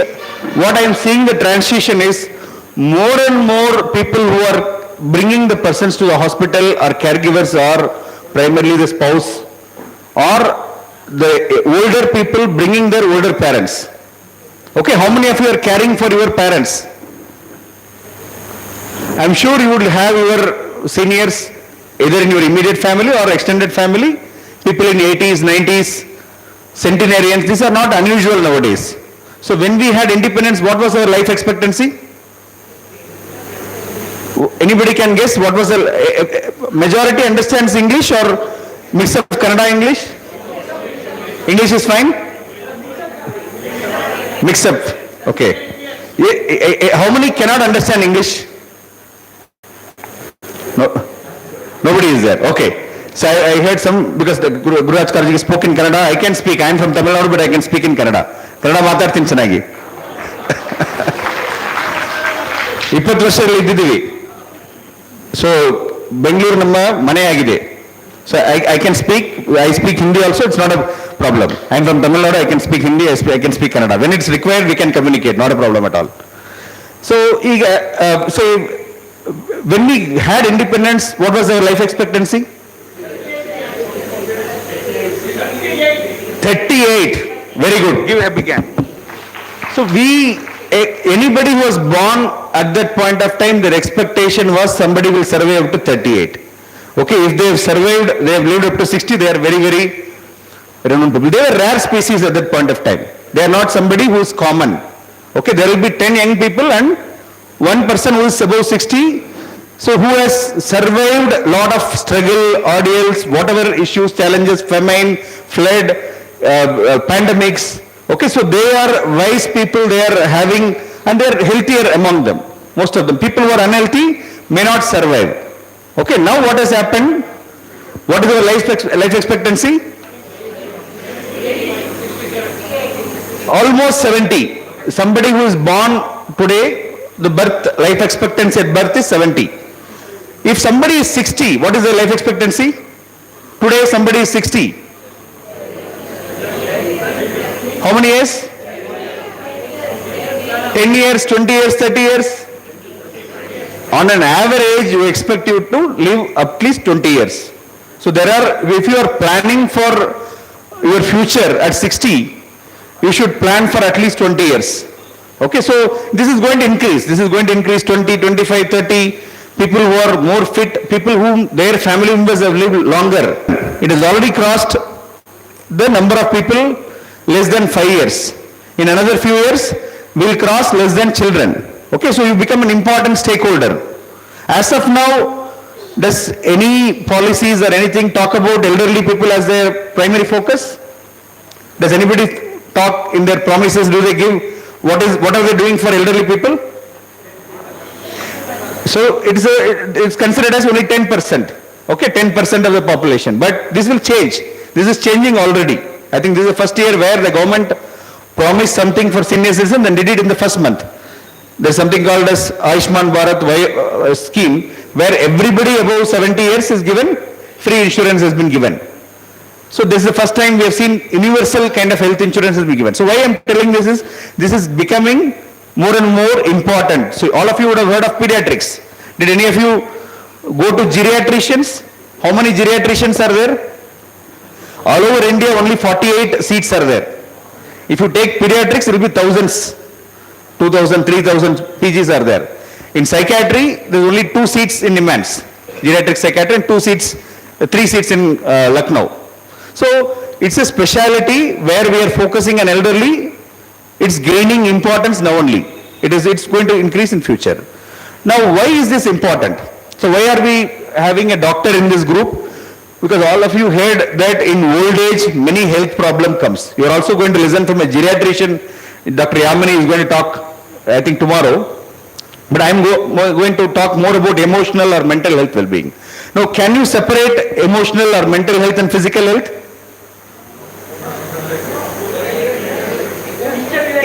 Definition of health itself includes mental well-being. Okay. When we say definition of health, what do we consider as health? It is not absence of disease. It is about having mental well-being, mental and physical well-being. It's a definition of health. So it is integral part of it. But how do we treat it? When you have a problem with diabetes, hypertension, or orthopedic joint problems, how do you react? When you have problem with your mental health, or when you see somebody having a problem with mental health, how do we react? How do we treat it? Do we treat it equally? What happens? Why do we treat it differently?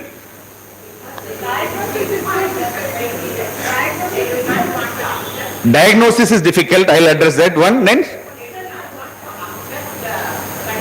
acceptance is not there. So, okay, people don't know when they are ill, when they are not ill. If you measure blood pressure, it says 120, 80, I'm saying my score is very good, I am all right. There is a quantitative measure, sugar, they will show the report as though it is some kind of a certificate. Many of the people have tried, hey, my blood sugar is, see, it's at the level, it's 5, it's 6, the hemoglobin, glycated hemoglobin level. So it's very pride that we know that there is a measure, what is the yardstick, okay. In mental health, do we have a yardstick? What is happiness? How much happy you should be? So how do we define? How do we define a problem? So so there is a problem of diagnosis, there is a problem of acceptance. So anything else? See, people with physical health problem also have challenges in acceptance. There are times when we say people will have 200 by 120 maybe there in blood pressure. They'll say, I don't have any symptoms. They are making money out of this. They want to write prescriptions. Okay, I am very, very healthy. I don't feel that the machine is a mistake. Okay, people say this or not. Somebody would have told cancer, there's a problem, you need treatment, the treatment may help, survive 6 months. The next door people will say, no, nothing is there, you go to this temple, everything will be all right. Okay. Yeah. So see, why I am talking about this is that it is very difficult to differentiate between physical health and mental health. And health itself is the biggest stress. Okay, people who have, on an average, any elderly person have 3 or 4 medical illnesses and a long list of medications. There are people who proudly say, I have never visited a doctor, I have never taken medicines. They are actually healthy and then they are doing it, it's very good. But there are people who actually have problems and then tell that I have never visited doctor, I have never taken medicines. That's a problem. Because there are some things where a preventive aspect, something like if you have to prevent a problem which occurs in old age, you need to take care of your health throughout. If you get a stroke, then your memory can get affected, you can get dementia. So how to prevent stroke? You have to take good physical activity, good diet, you have to control your hypertension, control your diabetes, even if symptoms are not there. These are evidence-based that even if symptoms are not there, you can prevent. Okay. So when it comes to mental health, another important aspect is this relationship to stress. Do people have to have stress to have mental health problems? Is there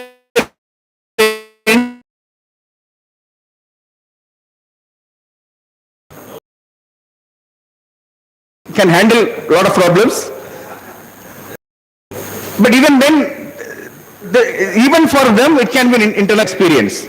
Nobody is completely immune from how much you manifest, how much you actually are able to cope up. You are using a spiritual way of coping. You are using say, a healthy way of coping is different. But there is nobody. You talked about stress. Is there anybody without stress, sir? But do people require stress to have a mental health problem? Not necessarily, because stress and mental health is related. Okay, there is a continuum. When stress becomes more, people can experience mental health problems.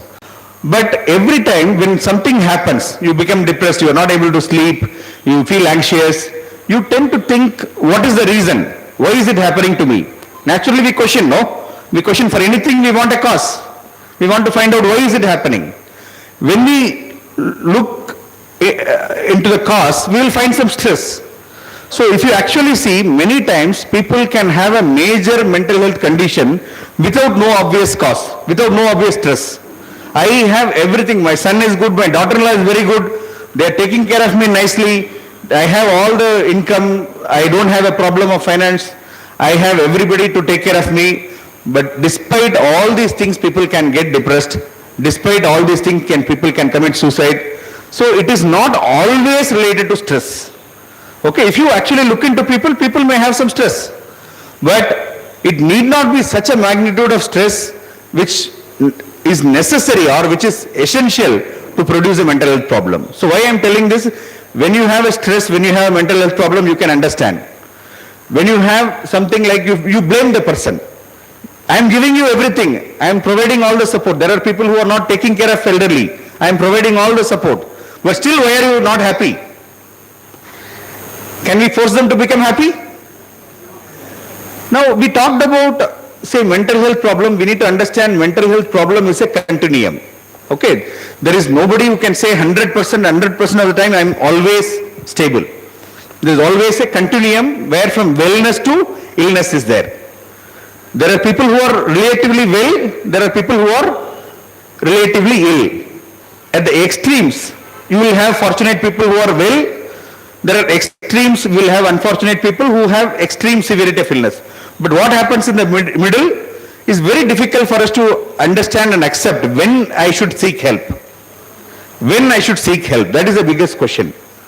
Okay, because the integral part of mental health is many of the major conditions where they have problems, they wouldn't perceive that as a problem.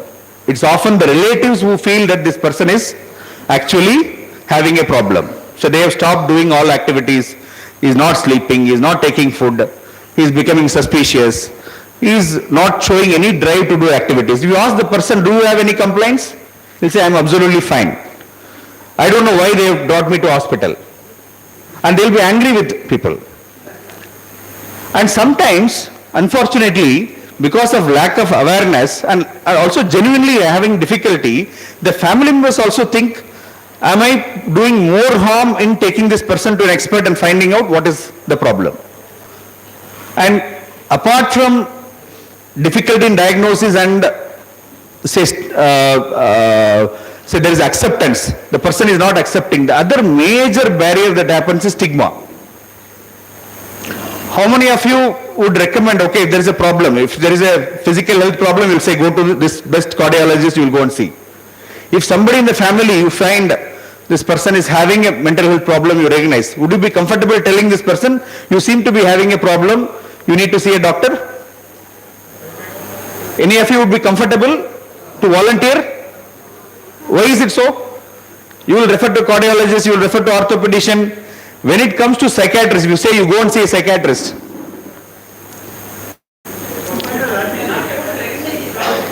Even if you recognize, I am saying first problem is lack of awareness, not accepting, even after understanding. Stigma is still a major problem. You have a fear that if I tell something like that, it is an offending thing. Okay. Now what happens? People, when they have mental health problem, there is a lot of myths and misbeliefs. So even for physical health, there is a cultural practice to go and do some magico-religious beliefs. But for mental health conditions, it is even more extreme. When it happens, the first thing that comes is something wrong with astrology, something wrong with this, something you have to go and do some rituals. So you try to explain, and then in that process, you delay consultation, delay proper treatment, and it is a challenge. When I say going to the hospital and going seeking treatment is the first step, but many of the mental health problems requires a continued support. So that becomes even bigger challenge. So the major mental health condition that happens in elderly, which is very, very commonly treatable, is depression. When somebody, a young person, becomes depressed, significantly depressed, it is easier to identify because they'll be going for work, they'll be having some responsibilities, lot of responsibilities. If they don't do that, family will identify something is wrong. But when it comes to elderly, the challenge, our definition of elderly is that you should eat, sleep, stay at home, not trouble us. Am I right? So our expectation is bare minimum. We don't want anything. You don't trouble us. That's enough. Okay, how many of you agree with me? Everybody agrees. So that's why one of the reasons why people come out. So people don't complain that we have some other thing to do. Okay, so my father is very active. He goes a lot of programs. So I can understand from that perspective also. Even it is very important to keep occupied. Jokes apart, it is very important to keep occupied. But when you have depression, many times the spouse or the children or the family members have to recognize it is not okay for us to think that doing bare minimum is fine. There is no definition like after 60 you have to give up all your passion, all your interests, and you should simply not trouble others and lie idle. You are looking at 20 years, 30 years. The problem is we have to start planning how am I going to do. I don't have a job to go. I don't have because we have a fixed retirement age. We are not having a flexible system, particularly in employments which are tenured employments. If you are a business, if you are a self-employed person, then it's a different thing. You don't have a retirement there. Okay, so having a purpose, having a sense of purpose is a very, very important thing for promoting mental well-being. Now the sense of purpose can be spiritual, it can be service, it can be to help, it can be volunteering. That is a very, very important thing. And we need a lot of volunteers who can support peers, support friends, because many times more than a doctor's advice, an advice of a friend, philosopher, guide matters. So who decides the medications? This medicine is good, this medicine is bad. Do you take advice of a doctor? If you take advice of the doctor, it's fine, but a lot of times what we find is the working friend or a friend, neighbor, some relative, somebody would have told this medicine work for me, you take this medicine. Even today, these things are happening. It is not about only illiterates, and people more educated, they do more like this. Okay, so what if I go, they will also write this prescription and give. Huh? You can, Dolocifree is like a vitamin. You can pop up as much, and our pharmacy is not regulated. You go and ask, they'll give 10 times more that. Okay. So there's a lot of times what we do in Nimans is that we sit together and then we de-prescribe people. We actually minimize the medicines. There are myths and misbeliefs. You go to psychiatrists, they'll load you with hundreds of medications. It becomes addiction. It spoils kidney, it spoils liver. You have to understand that if there is a mental health problem, if it is a minor problem, attending self-help can help. A kind of informal support can help.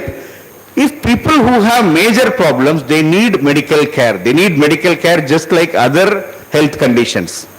That is a decision you will take if it is persisting for a long period of time. If it is not something like few days or 1 or 2 weeks, if it is persisting for more than 1 month, any problem. If I am not sleeping for 1 day, am I worried? Everybody will have a problem 1 or other day. Okay, so that's not a worry at all. If I am not sleeping for, say, majority of the days for the next 1 or 2 months or 3 months, it is a problem which needs to be evaluated. Sleeping pills is not an immediate solution. Okay, how many of your, say, people you find, people may be simply dozing off when they sit in the daytime. There will be, I don't know how many are sleeping now, I have to see. Okay, so people may be simply dozing off. it can be an indication of sleep apnea. It can be indication of a medical problem which can be treated. That has an implication for your mental well-being. If you don't feel fresh, what happens? You become irritated. Everything you snap at. Everything you become angry. Then you scold your daughter-in-law, then you'll get nicely. Okay, so if you don't take care of your health, it can have lot of implications for your mental health, and it's a vice versa. It's a reciprocal relationship. It's not something like a standalone. Mental health problems, mental well-being affects physical health affects mental health. So you have to take care, and I don't recommend you to visit everything. You need to visit super specialists. For your mental well-being, you need to have a proper health care from a general physician or a primary care physician who is a good philosopher or guide, or who is a good doctor who cares for you. And then minimize visiting multiple specialists. That itself will reduce the number of medications and go through, I think, how many of you have a family physician? Very good. How many of you go to them and then take advice where to go? If you have, you are fortunate ones, please do that. Because what happens, the system where we have, if I have a headache, I want to visit the best specialist, topmost specialist in demands or other places. So these are linked to, because why am I talking about, if you ask elderly people, what is your bigger worry? What is your worry? One of the main thing is about health. I don't want to become dependent. I don't want to, if any health problem is there, which is the biggest stress, is about I should not fall sick, I should not become ill. So there are people, once you have a diagnosis of some depression, starting medication, they will become severe depression. There are people who have had cases like that. So where a mere indication that I have developed a health problem, I need help, I need to take treatment, is a sign that I am weak. Okay, so health is, the longer you live, you don't have the, I think lot of our literature gives about people living after 60 are healthy people. But now we have to look at people who are living up to beyond 60 and up to 90. So you will have people, 1/3 of the people will have severe health conditions. 1/3 of the people will have moderate health conditions. 1/3 will be healthy. This is a rule of 1/3. Okay, so it is inevitable that you will have 2/3 of the problem of people who will require help, and 1/3 will require rehabilitation. And this is not my rule. There is a national study, longitudinal aging study of India, which have looked at almost 32,000 elderly people across India. They have studied, and then they have given prevalences of how many of them have depression, how many of them have various health conditions. You can look into the data. Okay, so this is a acceptance we need to have, and seeing an expert, seeing whomever, we train a lot of volunteers, we train doctors, general doctors, because by the time they come to a psychiatrist or a geriatric psychiatrist, many of the problems are advanced. But a lot of things can be done in the initial stages. Okay. Now, one of the other important emotional health issues is about loneliness. How many of you think loneliness is a problem?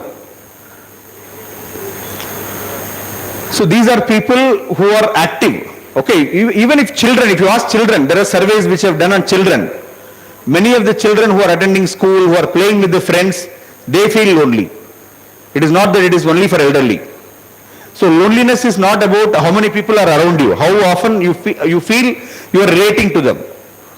Okay, you can live, I think the typical description of a family in current terms is that there are 4 or 5, 6 people. You say 2 elderly people and then a couple and then the children, all of them sitting in one corner having a mobile or having a laptop facing opposite direction. Am I right? And then, so there is this thing. Actually, I think recently one of the actor had one of the videos I've seen. So they said 5 or 6 people in the friends in the room, they're interacting, they're seeing the same joke and they're texting. They're not talking. Or putting emojis. Okay, seniors also are becoming like that. Now, the strength of seniors is that being connected, sharing to people. Okay, so the senior citizen clubs, organizations like Ramakrishna Ashram, where you have opportunity to come and meditate, you will feel this kind of activities are being done. It is an important way to promote well-being. And being connected, everybody has problems. Okay, so you talk about positive things also, and then my only request to you is, if you don't guide, it is okay. If you don't misguide. Many times, I can accept that I don't know everything about mental health, I don't know everything about health. But there are experts who are really wise and wisdom, with lot of wisdom, they'll say, I know this is what is it, you take this. Or people become experts. So with seniors, when you are connected, there is always a lot of positive things, but you have to be careful also that sometimes wrong advices can come, sometimes challenges can come, and that sometimes in the peer group, even that interpersonal relationship can become a stress. But nevertheless, loneliness is a problem which is becoming a global epidemic. So we need to have access-friendly places in your own localities where people can meet. In apartments, we find a lot of seniors having a common meeting place. In individual houses, you need to have residential associations. I think people like you can volunteer to create such opportunities. When we recommend people, you go and do some activity, we don't find places where we can easily recommend. It is, and that is the biggest challenge for the society. Okay, I think Ramakrishna Ashram is doing a human service and to conduct such activities. So I think the last thing what I would like to share is that as seniors, you can contribute a lot to the society still, not only to your family. I think I've seen volunteers who are helping people in the hospitals. Many of our volunteer programs, seniors are the people who are actually volunteering. And we would encourage that, and I think a lot of people go to different hospitals and provide service, and that is an important thing for promoting your mental well-being.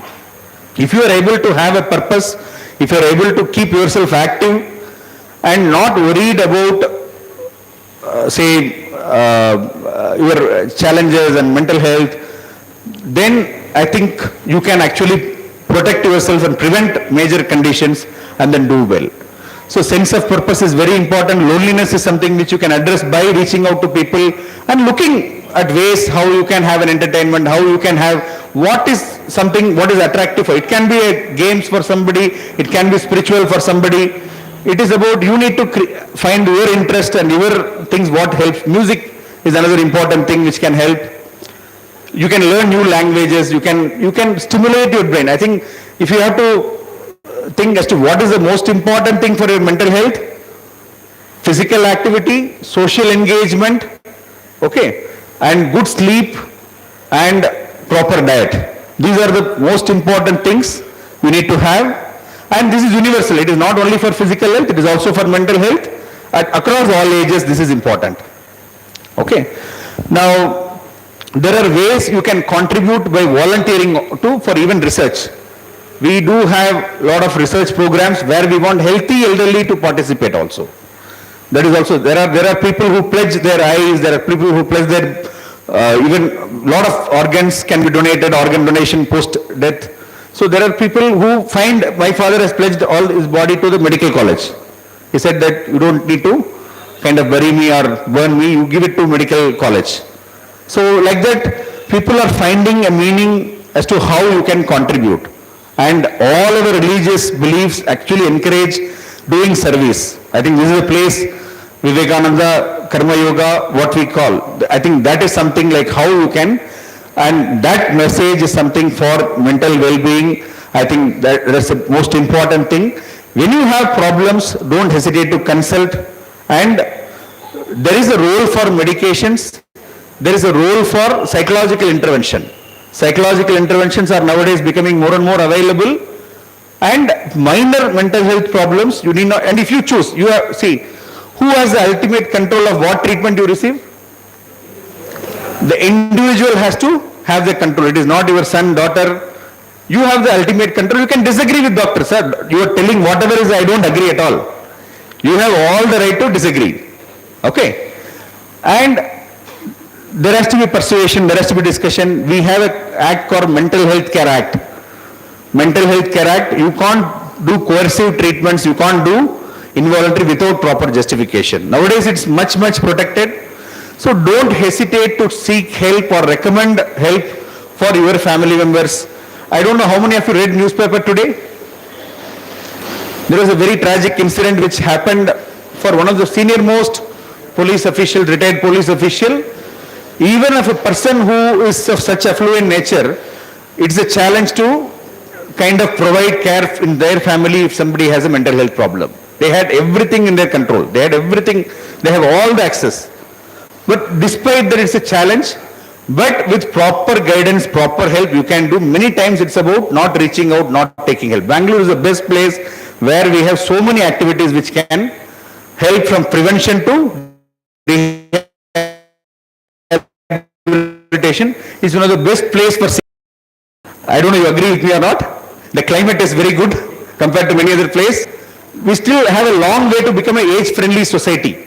Our traffic is a mess, we have disadvantages, but I think as an attitude, we need to become more age-friendly. I think this summer camp, actually conceptualizing an elderly camp itself is an important message. And such things have to be replicated at different places. I will stop here. If anybody has any questions you want to ask, I'm happy to answer a few things.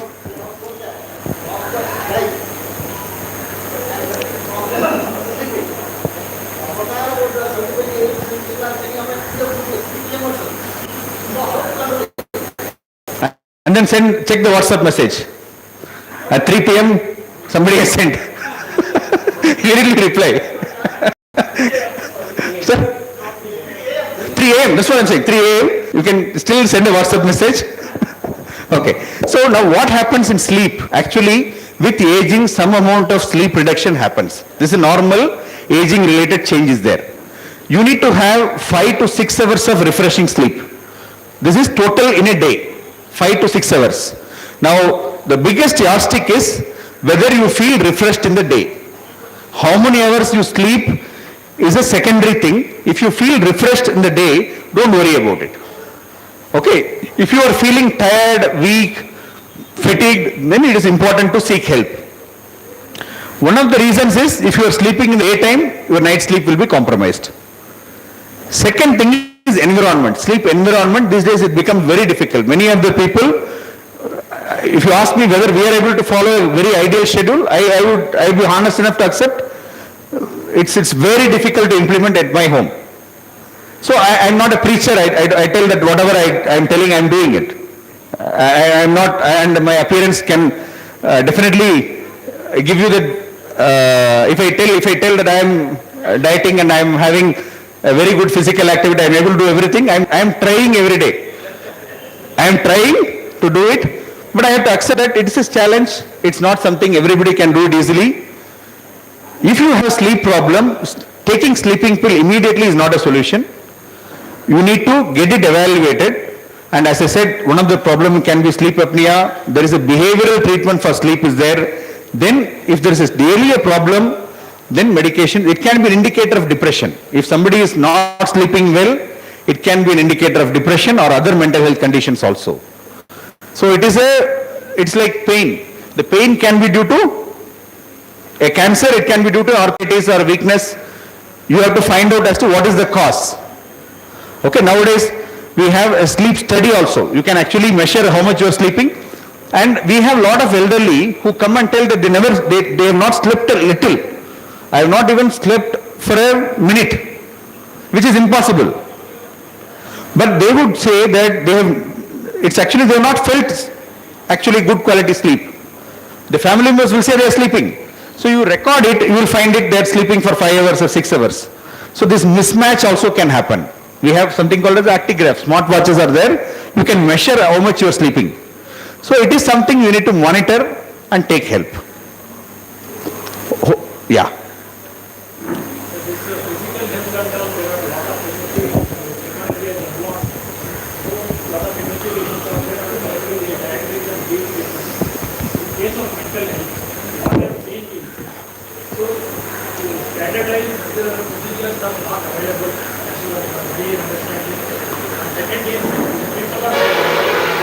Like if you ask them to write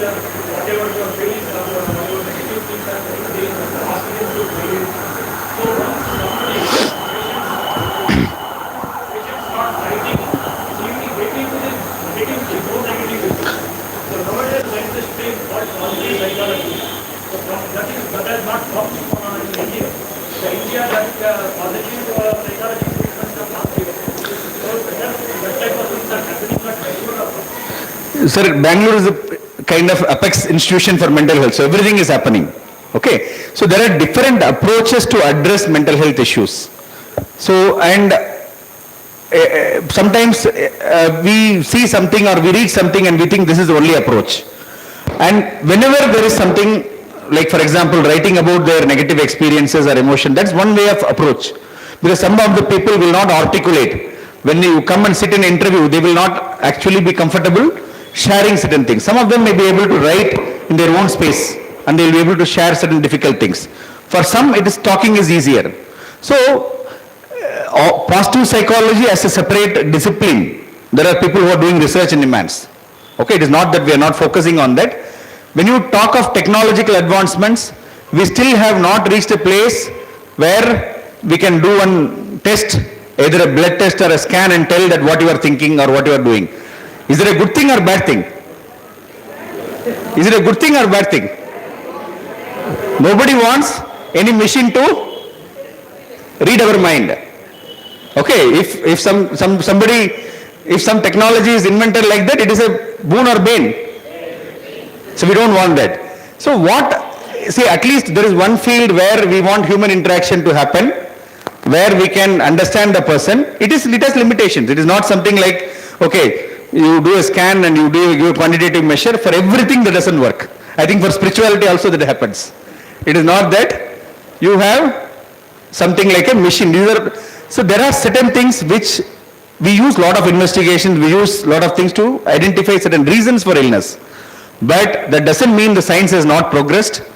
Science has progressed to an extent where it can be possible. It is advancing. There are newer treatments, there are newer methods, what is available. You are now replacing everything, joints, kidneys, lungs, heart. We have not come to brain transplantation. Okay, so that is we are far away from that. So this one, intellectually you are trying to convince a patient, telling that, okay, so this negative thought has come, you have to counter and this one. But action part is, most of the cases it is missing. So it is never like this. I will give my experience. No. So I have worked as a mental consultant in Rotary. I know. So I have seen some two youngsters. Okay. So getting trouble from this mental health and depressions and all. So I have sent about 4 or 5 people to Art of Living Sudarshana Kriya. So after that there is some better improvement in those patients compared to the counseling. So I think one thing would be, see, people can get help from multiple ways and multiple things can work for an individual. Not doing anything also can solve problems. There are people who have gone to the doctor and doctor would have said that you take these medicines, person doesn't accept, they go, they wait for a few months, something might have happened, spontaneously a person is improved. Okay, it is not unusual. Mental health is not a static, it is a dynamic thing. You can have self-recovery. There's a placebo effect is very, very high. Sudarshan Kriya or other things are very good in promoting various aspects of well-being. I'm not downplaying that. It is one method of intervention. If the person accepts that, it's well and good. Okay, for some who has, but you can't generalize. You can't generalize, okay, for everybody that works or for every problem that works. If somebody has a severe mental health problem, who has delusions or who has false beliefs, you try to do counseling or you try to do therapy, nothing will work. There, at that point of time, you need medications. There are times when you need electroconvulsive therapy. How many of you heard about electroconvulsive therapy? Shock treatments. Seen in pictures, it's a cruel treatment. Many of the doctors also may feel it's a cruel treatment. But you come to Nimans, every day there are nearly 35 to 40 people get the treatment. And elderly forms 5 to 6 people because they are in the most severe phase of depression where they are kind of almost vegetative state, and you see as a magic when the treatment happens, people actually improve and then they go back to their normal life. Okay, so it works for people when it is medically practiced, when it is proper scientific practice is there, it works for the appropriate people. So we should not generalize based on one person, and that's why I'm saying even an expert sitting in Nimans is not an expert that everything I know. So a lot of generalizations happens about health I know this doctor, this person has become better, so you send to this doctor.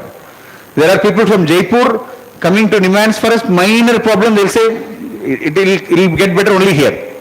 So the lots of such misbeliefs happens, so I am trying to address that. So I think I have run out of time, so I will stop here. Thank you very much.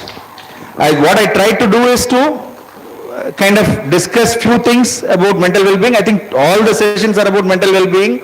Being a medical person, I try to kind of convince that there are problems which requires professional help. When the problem is severe, when the problem is persistent, we need to overcome the awareness issues, we need to overcome the acceptance issues and stigma, and then seek help. There are ways, psychological interventions, medications, even brain stimulation, all these are measures which are available for promoting mental health and for kind of caring. And people who are well, people who are having minor problems, self-help, spirituality, being connected, loneliness, to address loneliness, all these things, and volunteering, all these things helps. And we also have an awareness program called Vayo Manasa Sanjeevani, which runs on Mondays in English 1 week and English in Kannada 1 week. It's called vmsnimmans.in. It's an online Zoom program. Various issues about mental health, social health, anything about elderly, we discuss. We would appeal to you for spreading a word and also encourage you and invite you to participate in those programs if you are interested in online programs. And if you have any volunteering things or if anybody needs any help, we are available on Tuesday, Wednesday and Saturday at Nimans and in the geriatric clinic. Thank you very much.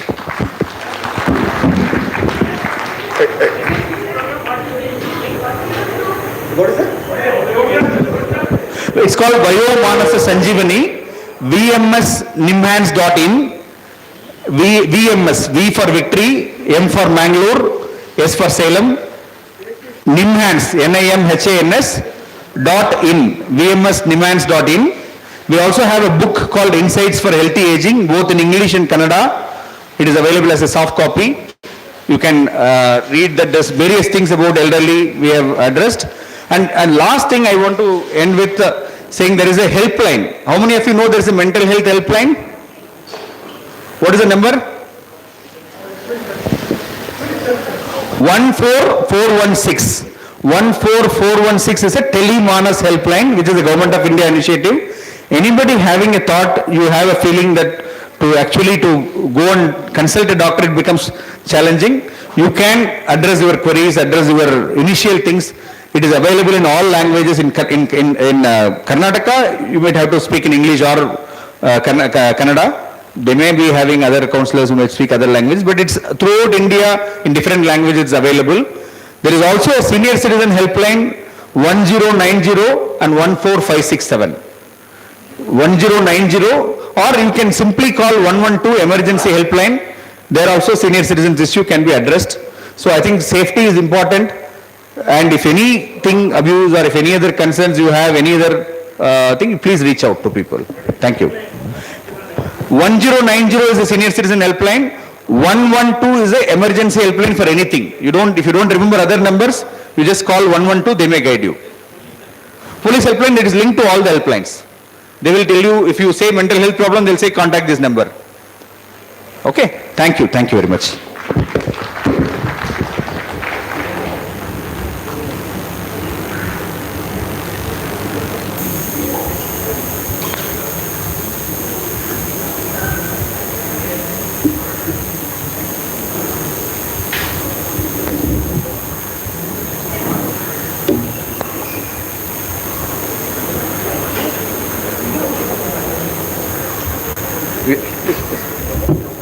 We are grateful to Dr. Shivkumar for having come over here all the way, in spite of his busy schedule, that he has accepted our invitation to come over here and give this talk, a wonderful talk on the emotional health. As a token of our appreciation, we are presenting a set of books, so we request him to accept it.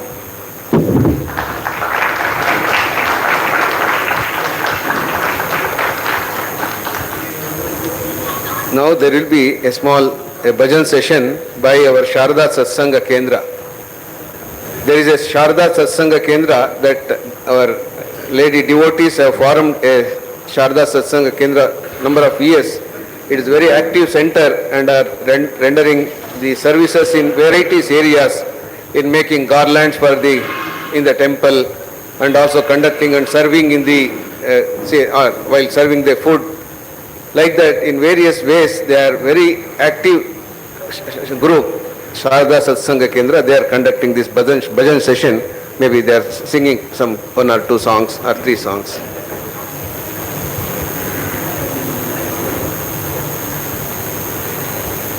After that, food will be served, and I am seeing that many of our elderly, they are barefooted. Please bring your chappals from tomorrow, because for long sitting it is not good. Otherwise, we have to provide mat. And so far, we don't have such bigger mats. So please bring your chappals or shoes in the auditorium.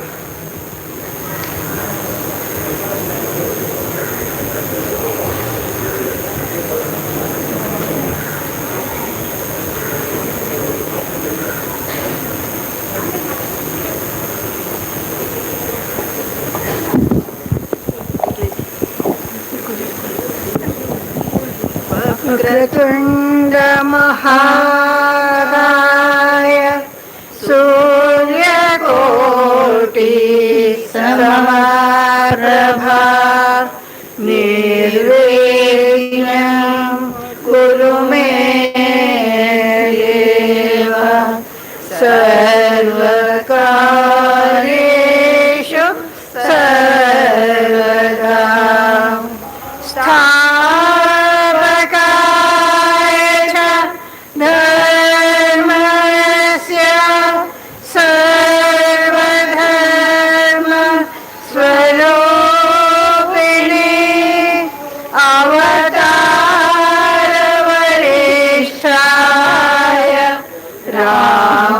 कृष्णाय ते नमः। ॐ नमः श्री भगवते रामकृष्णाय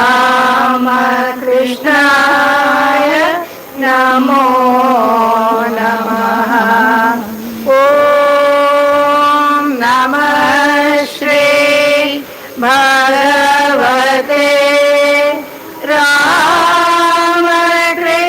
रामकृष्णाय नमो नमः। ॐ नमः श्री भगवते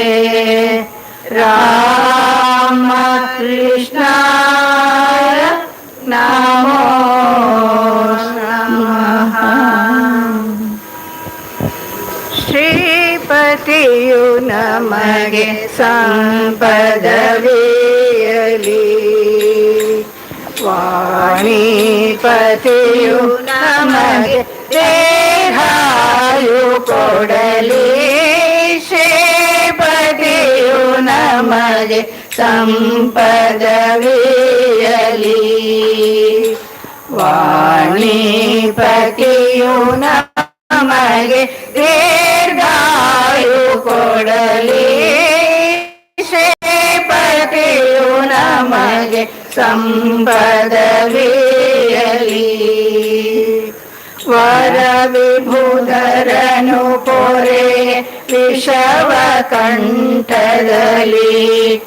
ಹರ ನಿತ್ಯ ನಮಗೆ ರಕ್ಷಣೆ ನೀಡಲಿ, ವರ ವಿಭುಧರನು ಪೊರೆ ವಿಷವ ಕಂಠದಲ್ಲಿಟ್ಟ ಹರ ನಿತ್ಯ ನಮಗೆ ರಕ್ಷಣೆ ನೀಡಲಿ, ನರರುಣತವಾದ ನಿತ್ಯ ಭೋಗರನು ನರರುಣತವಾದ ನಿತ್ಯ ಭೋಗರನು ಪುರೋದಯನಿಂದ ಪೂರ್ಣ ಮಾಡಿಸಲಿ, ಶ್ರೀಪತಿಯು ನಮಗೆ ಸಂಪದವಿಯಲಿ, ವಾಣಿಪತಿಯು ನಮಗೆ ದೀರ್ಘಾಯು ಕೊಡಲಿ, ಶ್ರೀಪತಿಯು ನಮಗೆ ಸಂಪದವಿಯಲಿ. ವಿನೂತ ಸಿದ್ಧಿ ಪ್ರದನು ವಿಘ್ನೇಶ್ವರಯದಿಂದ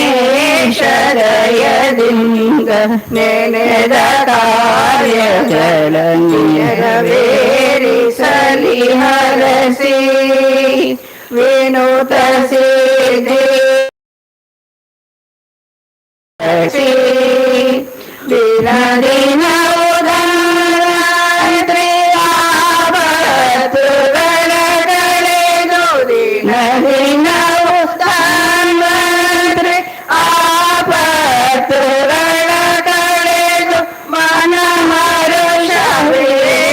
ಮನ್ನಿಸಲಿ ಬಿಡದೆ, ಶ್ರೀಪತಿಯು ನಮಗೆ ಸಂಪದವಿಯಲಿ. ವಾಣಿಪತಿಯು ನಮಗೆ ದೀರ್ಘಾಯು ಕೊಡಲಿ, ಶ್ರೀಪತಿಯು ನಮಗೆ ಸಂಪದವಿಯಲಿ. ನಿರುತ ಸುಜ್ಞಾನವನ್ನು ಬೆಳಗಿ ಕೃಪಗೈಯುವ ಗುರುಗಳ ಆಶೀರ್ವಾದ ನಮಗಾಗಲಿ. ನಿರುತ ಸುಜ್ಞಾನವನ್ನು ಬೆಳಗಿ ಕೃಪಗೈಯುವ ಗುರುಗಳ ಆಶೀರ್ವಾದ ನಮಗಾಗಲಿ.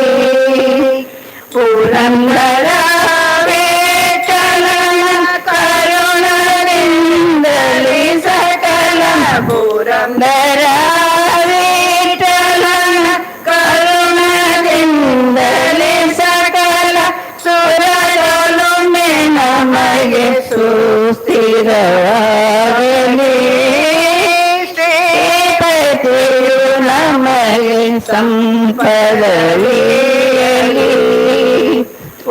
ವಾಣಿಪತಿಯು ನಮಗೆ ದೀರ್ಘಾಯು ಕೊಡಲಿ, ಶ್ರೀಪತಿಯು ನಮಗೆ ಸಂಪದವಿಯಲಿ.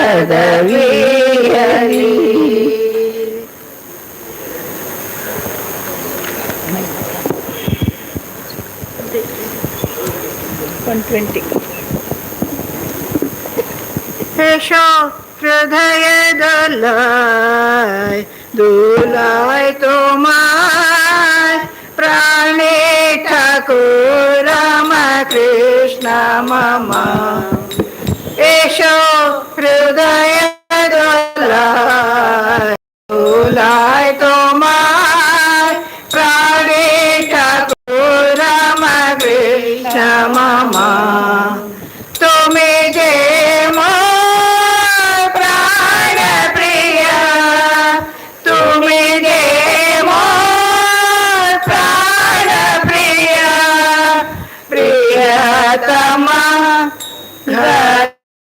क्षमा प्रियतमा क्षमा एषो हृदय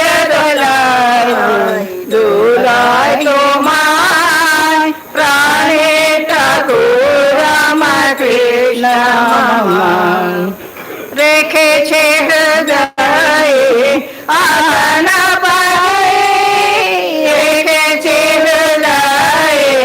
आसन पदे तव पथ चाहे देव सरते रेखे छे हृदय आसन पदे तव पथ चाहे देव सरते एषो एषो हरि एषो दया कोरि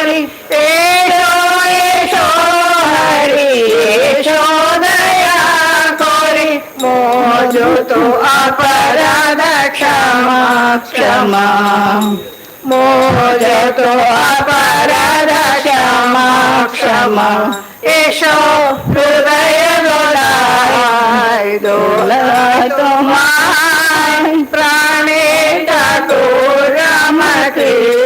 मम खोजे छे बाहेरे हे दारोदार खोजे छे बाहेरे हे दारोदार तुमी बोले छो तुमी हृदय अमार खोजे छे बाहेरे हे दारोदार तुमी बोले छो तुमी हृदय अमार ए भारत शदाने जोड़ाओ मन प्राणे ए भारत शदाने जोड़ाओ मन प्राणे दयाल ठाकुर राम कृष्ण मम दयाल ठाकुर राम कृष्ण मम एषो हृदय डोलाय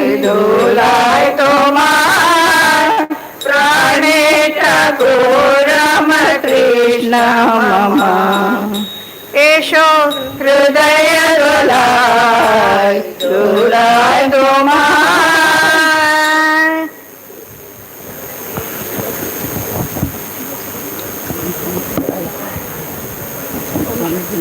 ओम शांति शांति शांति हरि ओम तत्सत् Shri Ram कृष्णार्पणमस्तु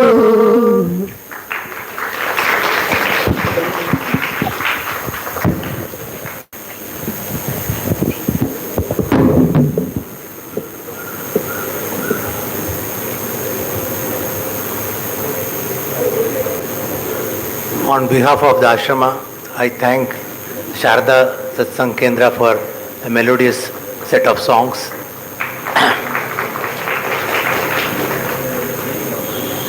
We now request all of you to have lunch outside here. And tomorrow's program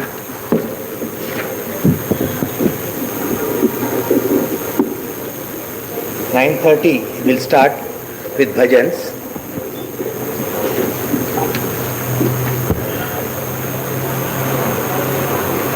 9:45 we'll have simple yoga exercises for senior citizens. After that there will be a speech on the importance of spirituality for the elderly by Swami Nityasthananji Maharaj, who is Adhyaksha of the Basavangudi Ashrama. Then there will be a tea break, and at 11:30 there will be a talk on understanding senior citizens' health. This will be by Dr. Yamini Ramakrishna, who is a consultant physician and geriatrician, Apollo Clinic, Bangalore. This will be followed by a talk on frustration to fascination by Dr. Vasanta Kumar, Medical Superintendent of MVJ Medical College, Bangalore. After that, we'll have lunch. So I request all of you to kindly proceed and have your lunch. Thank you.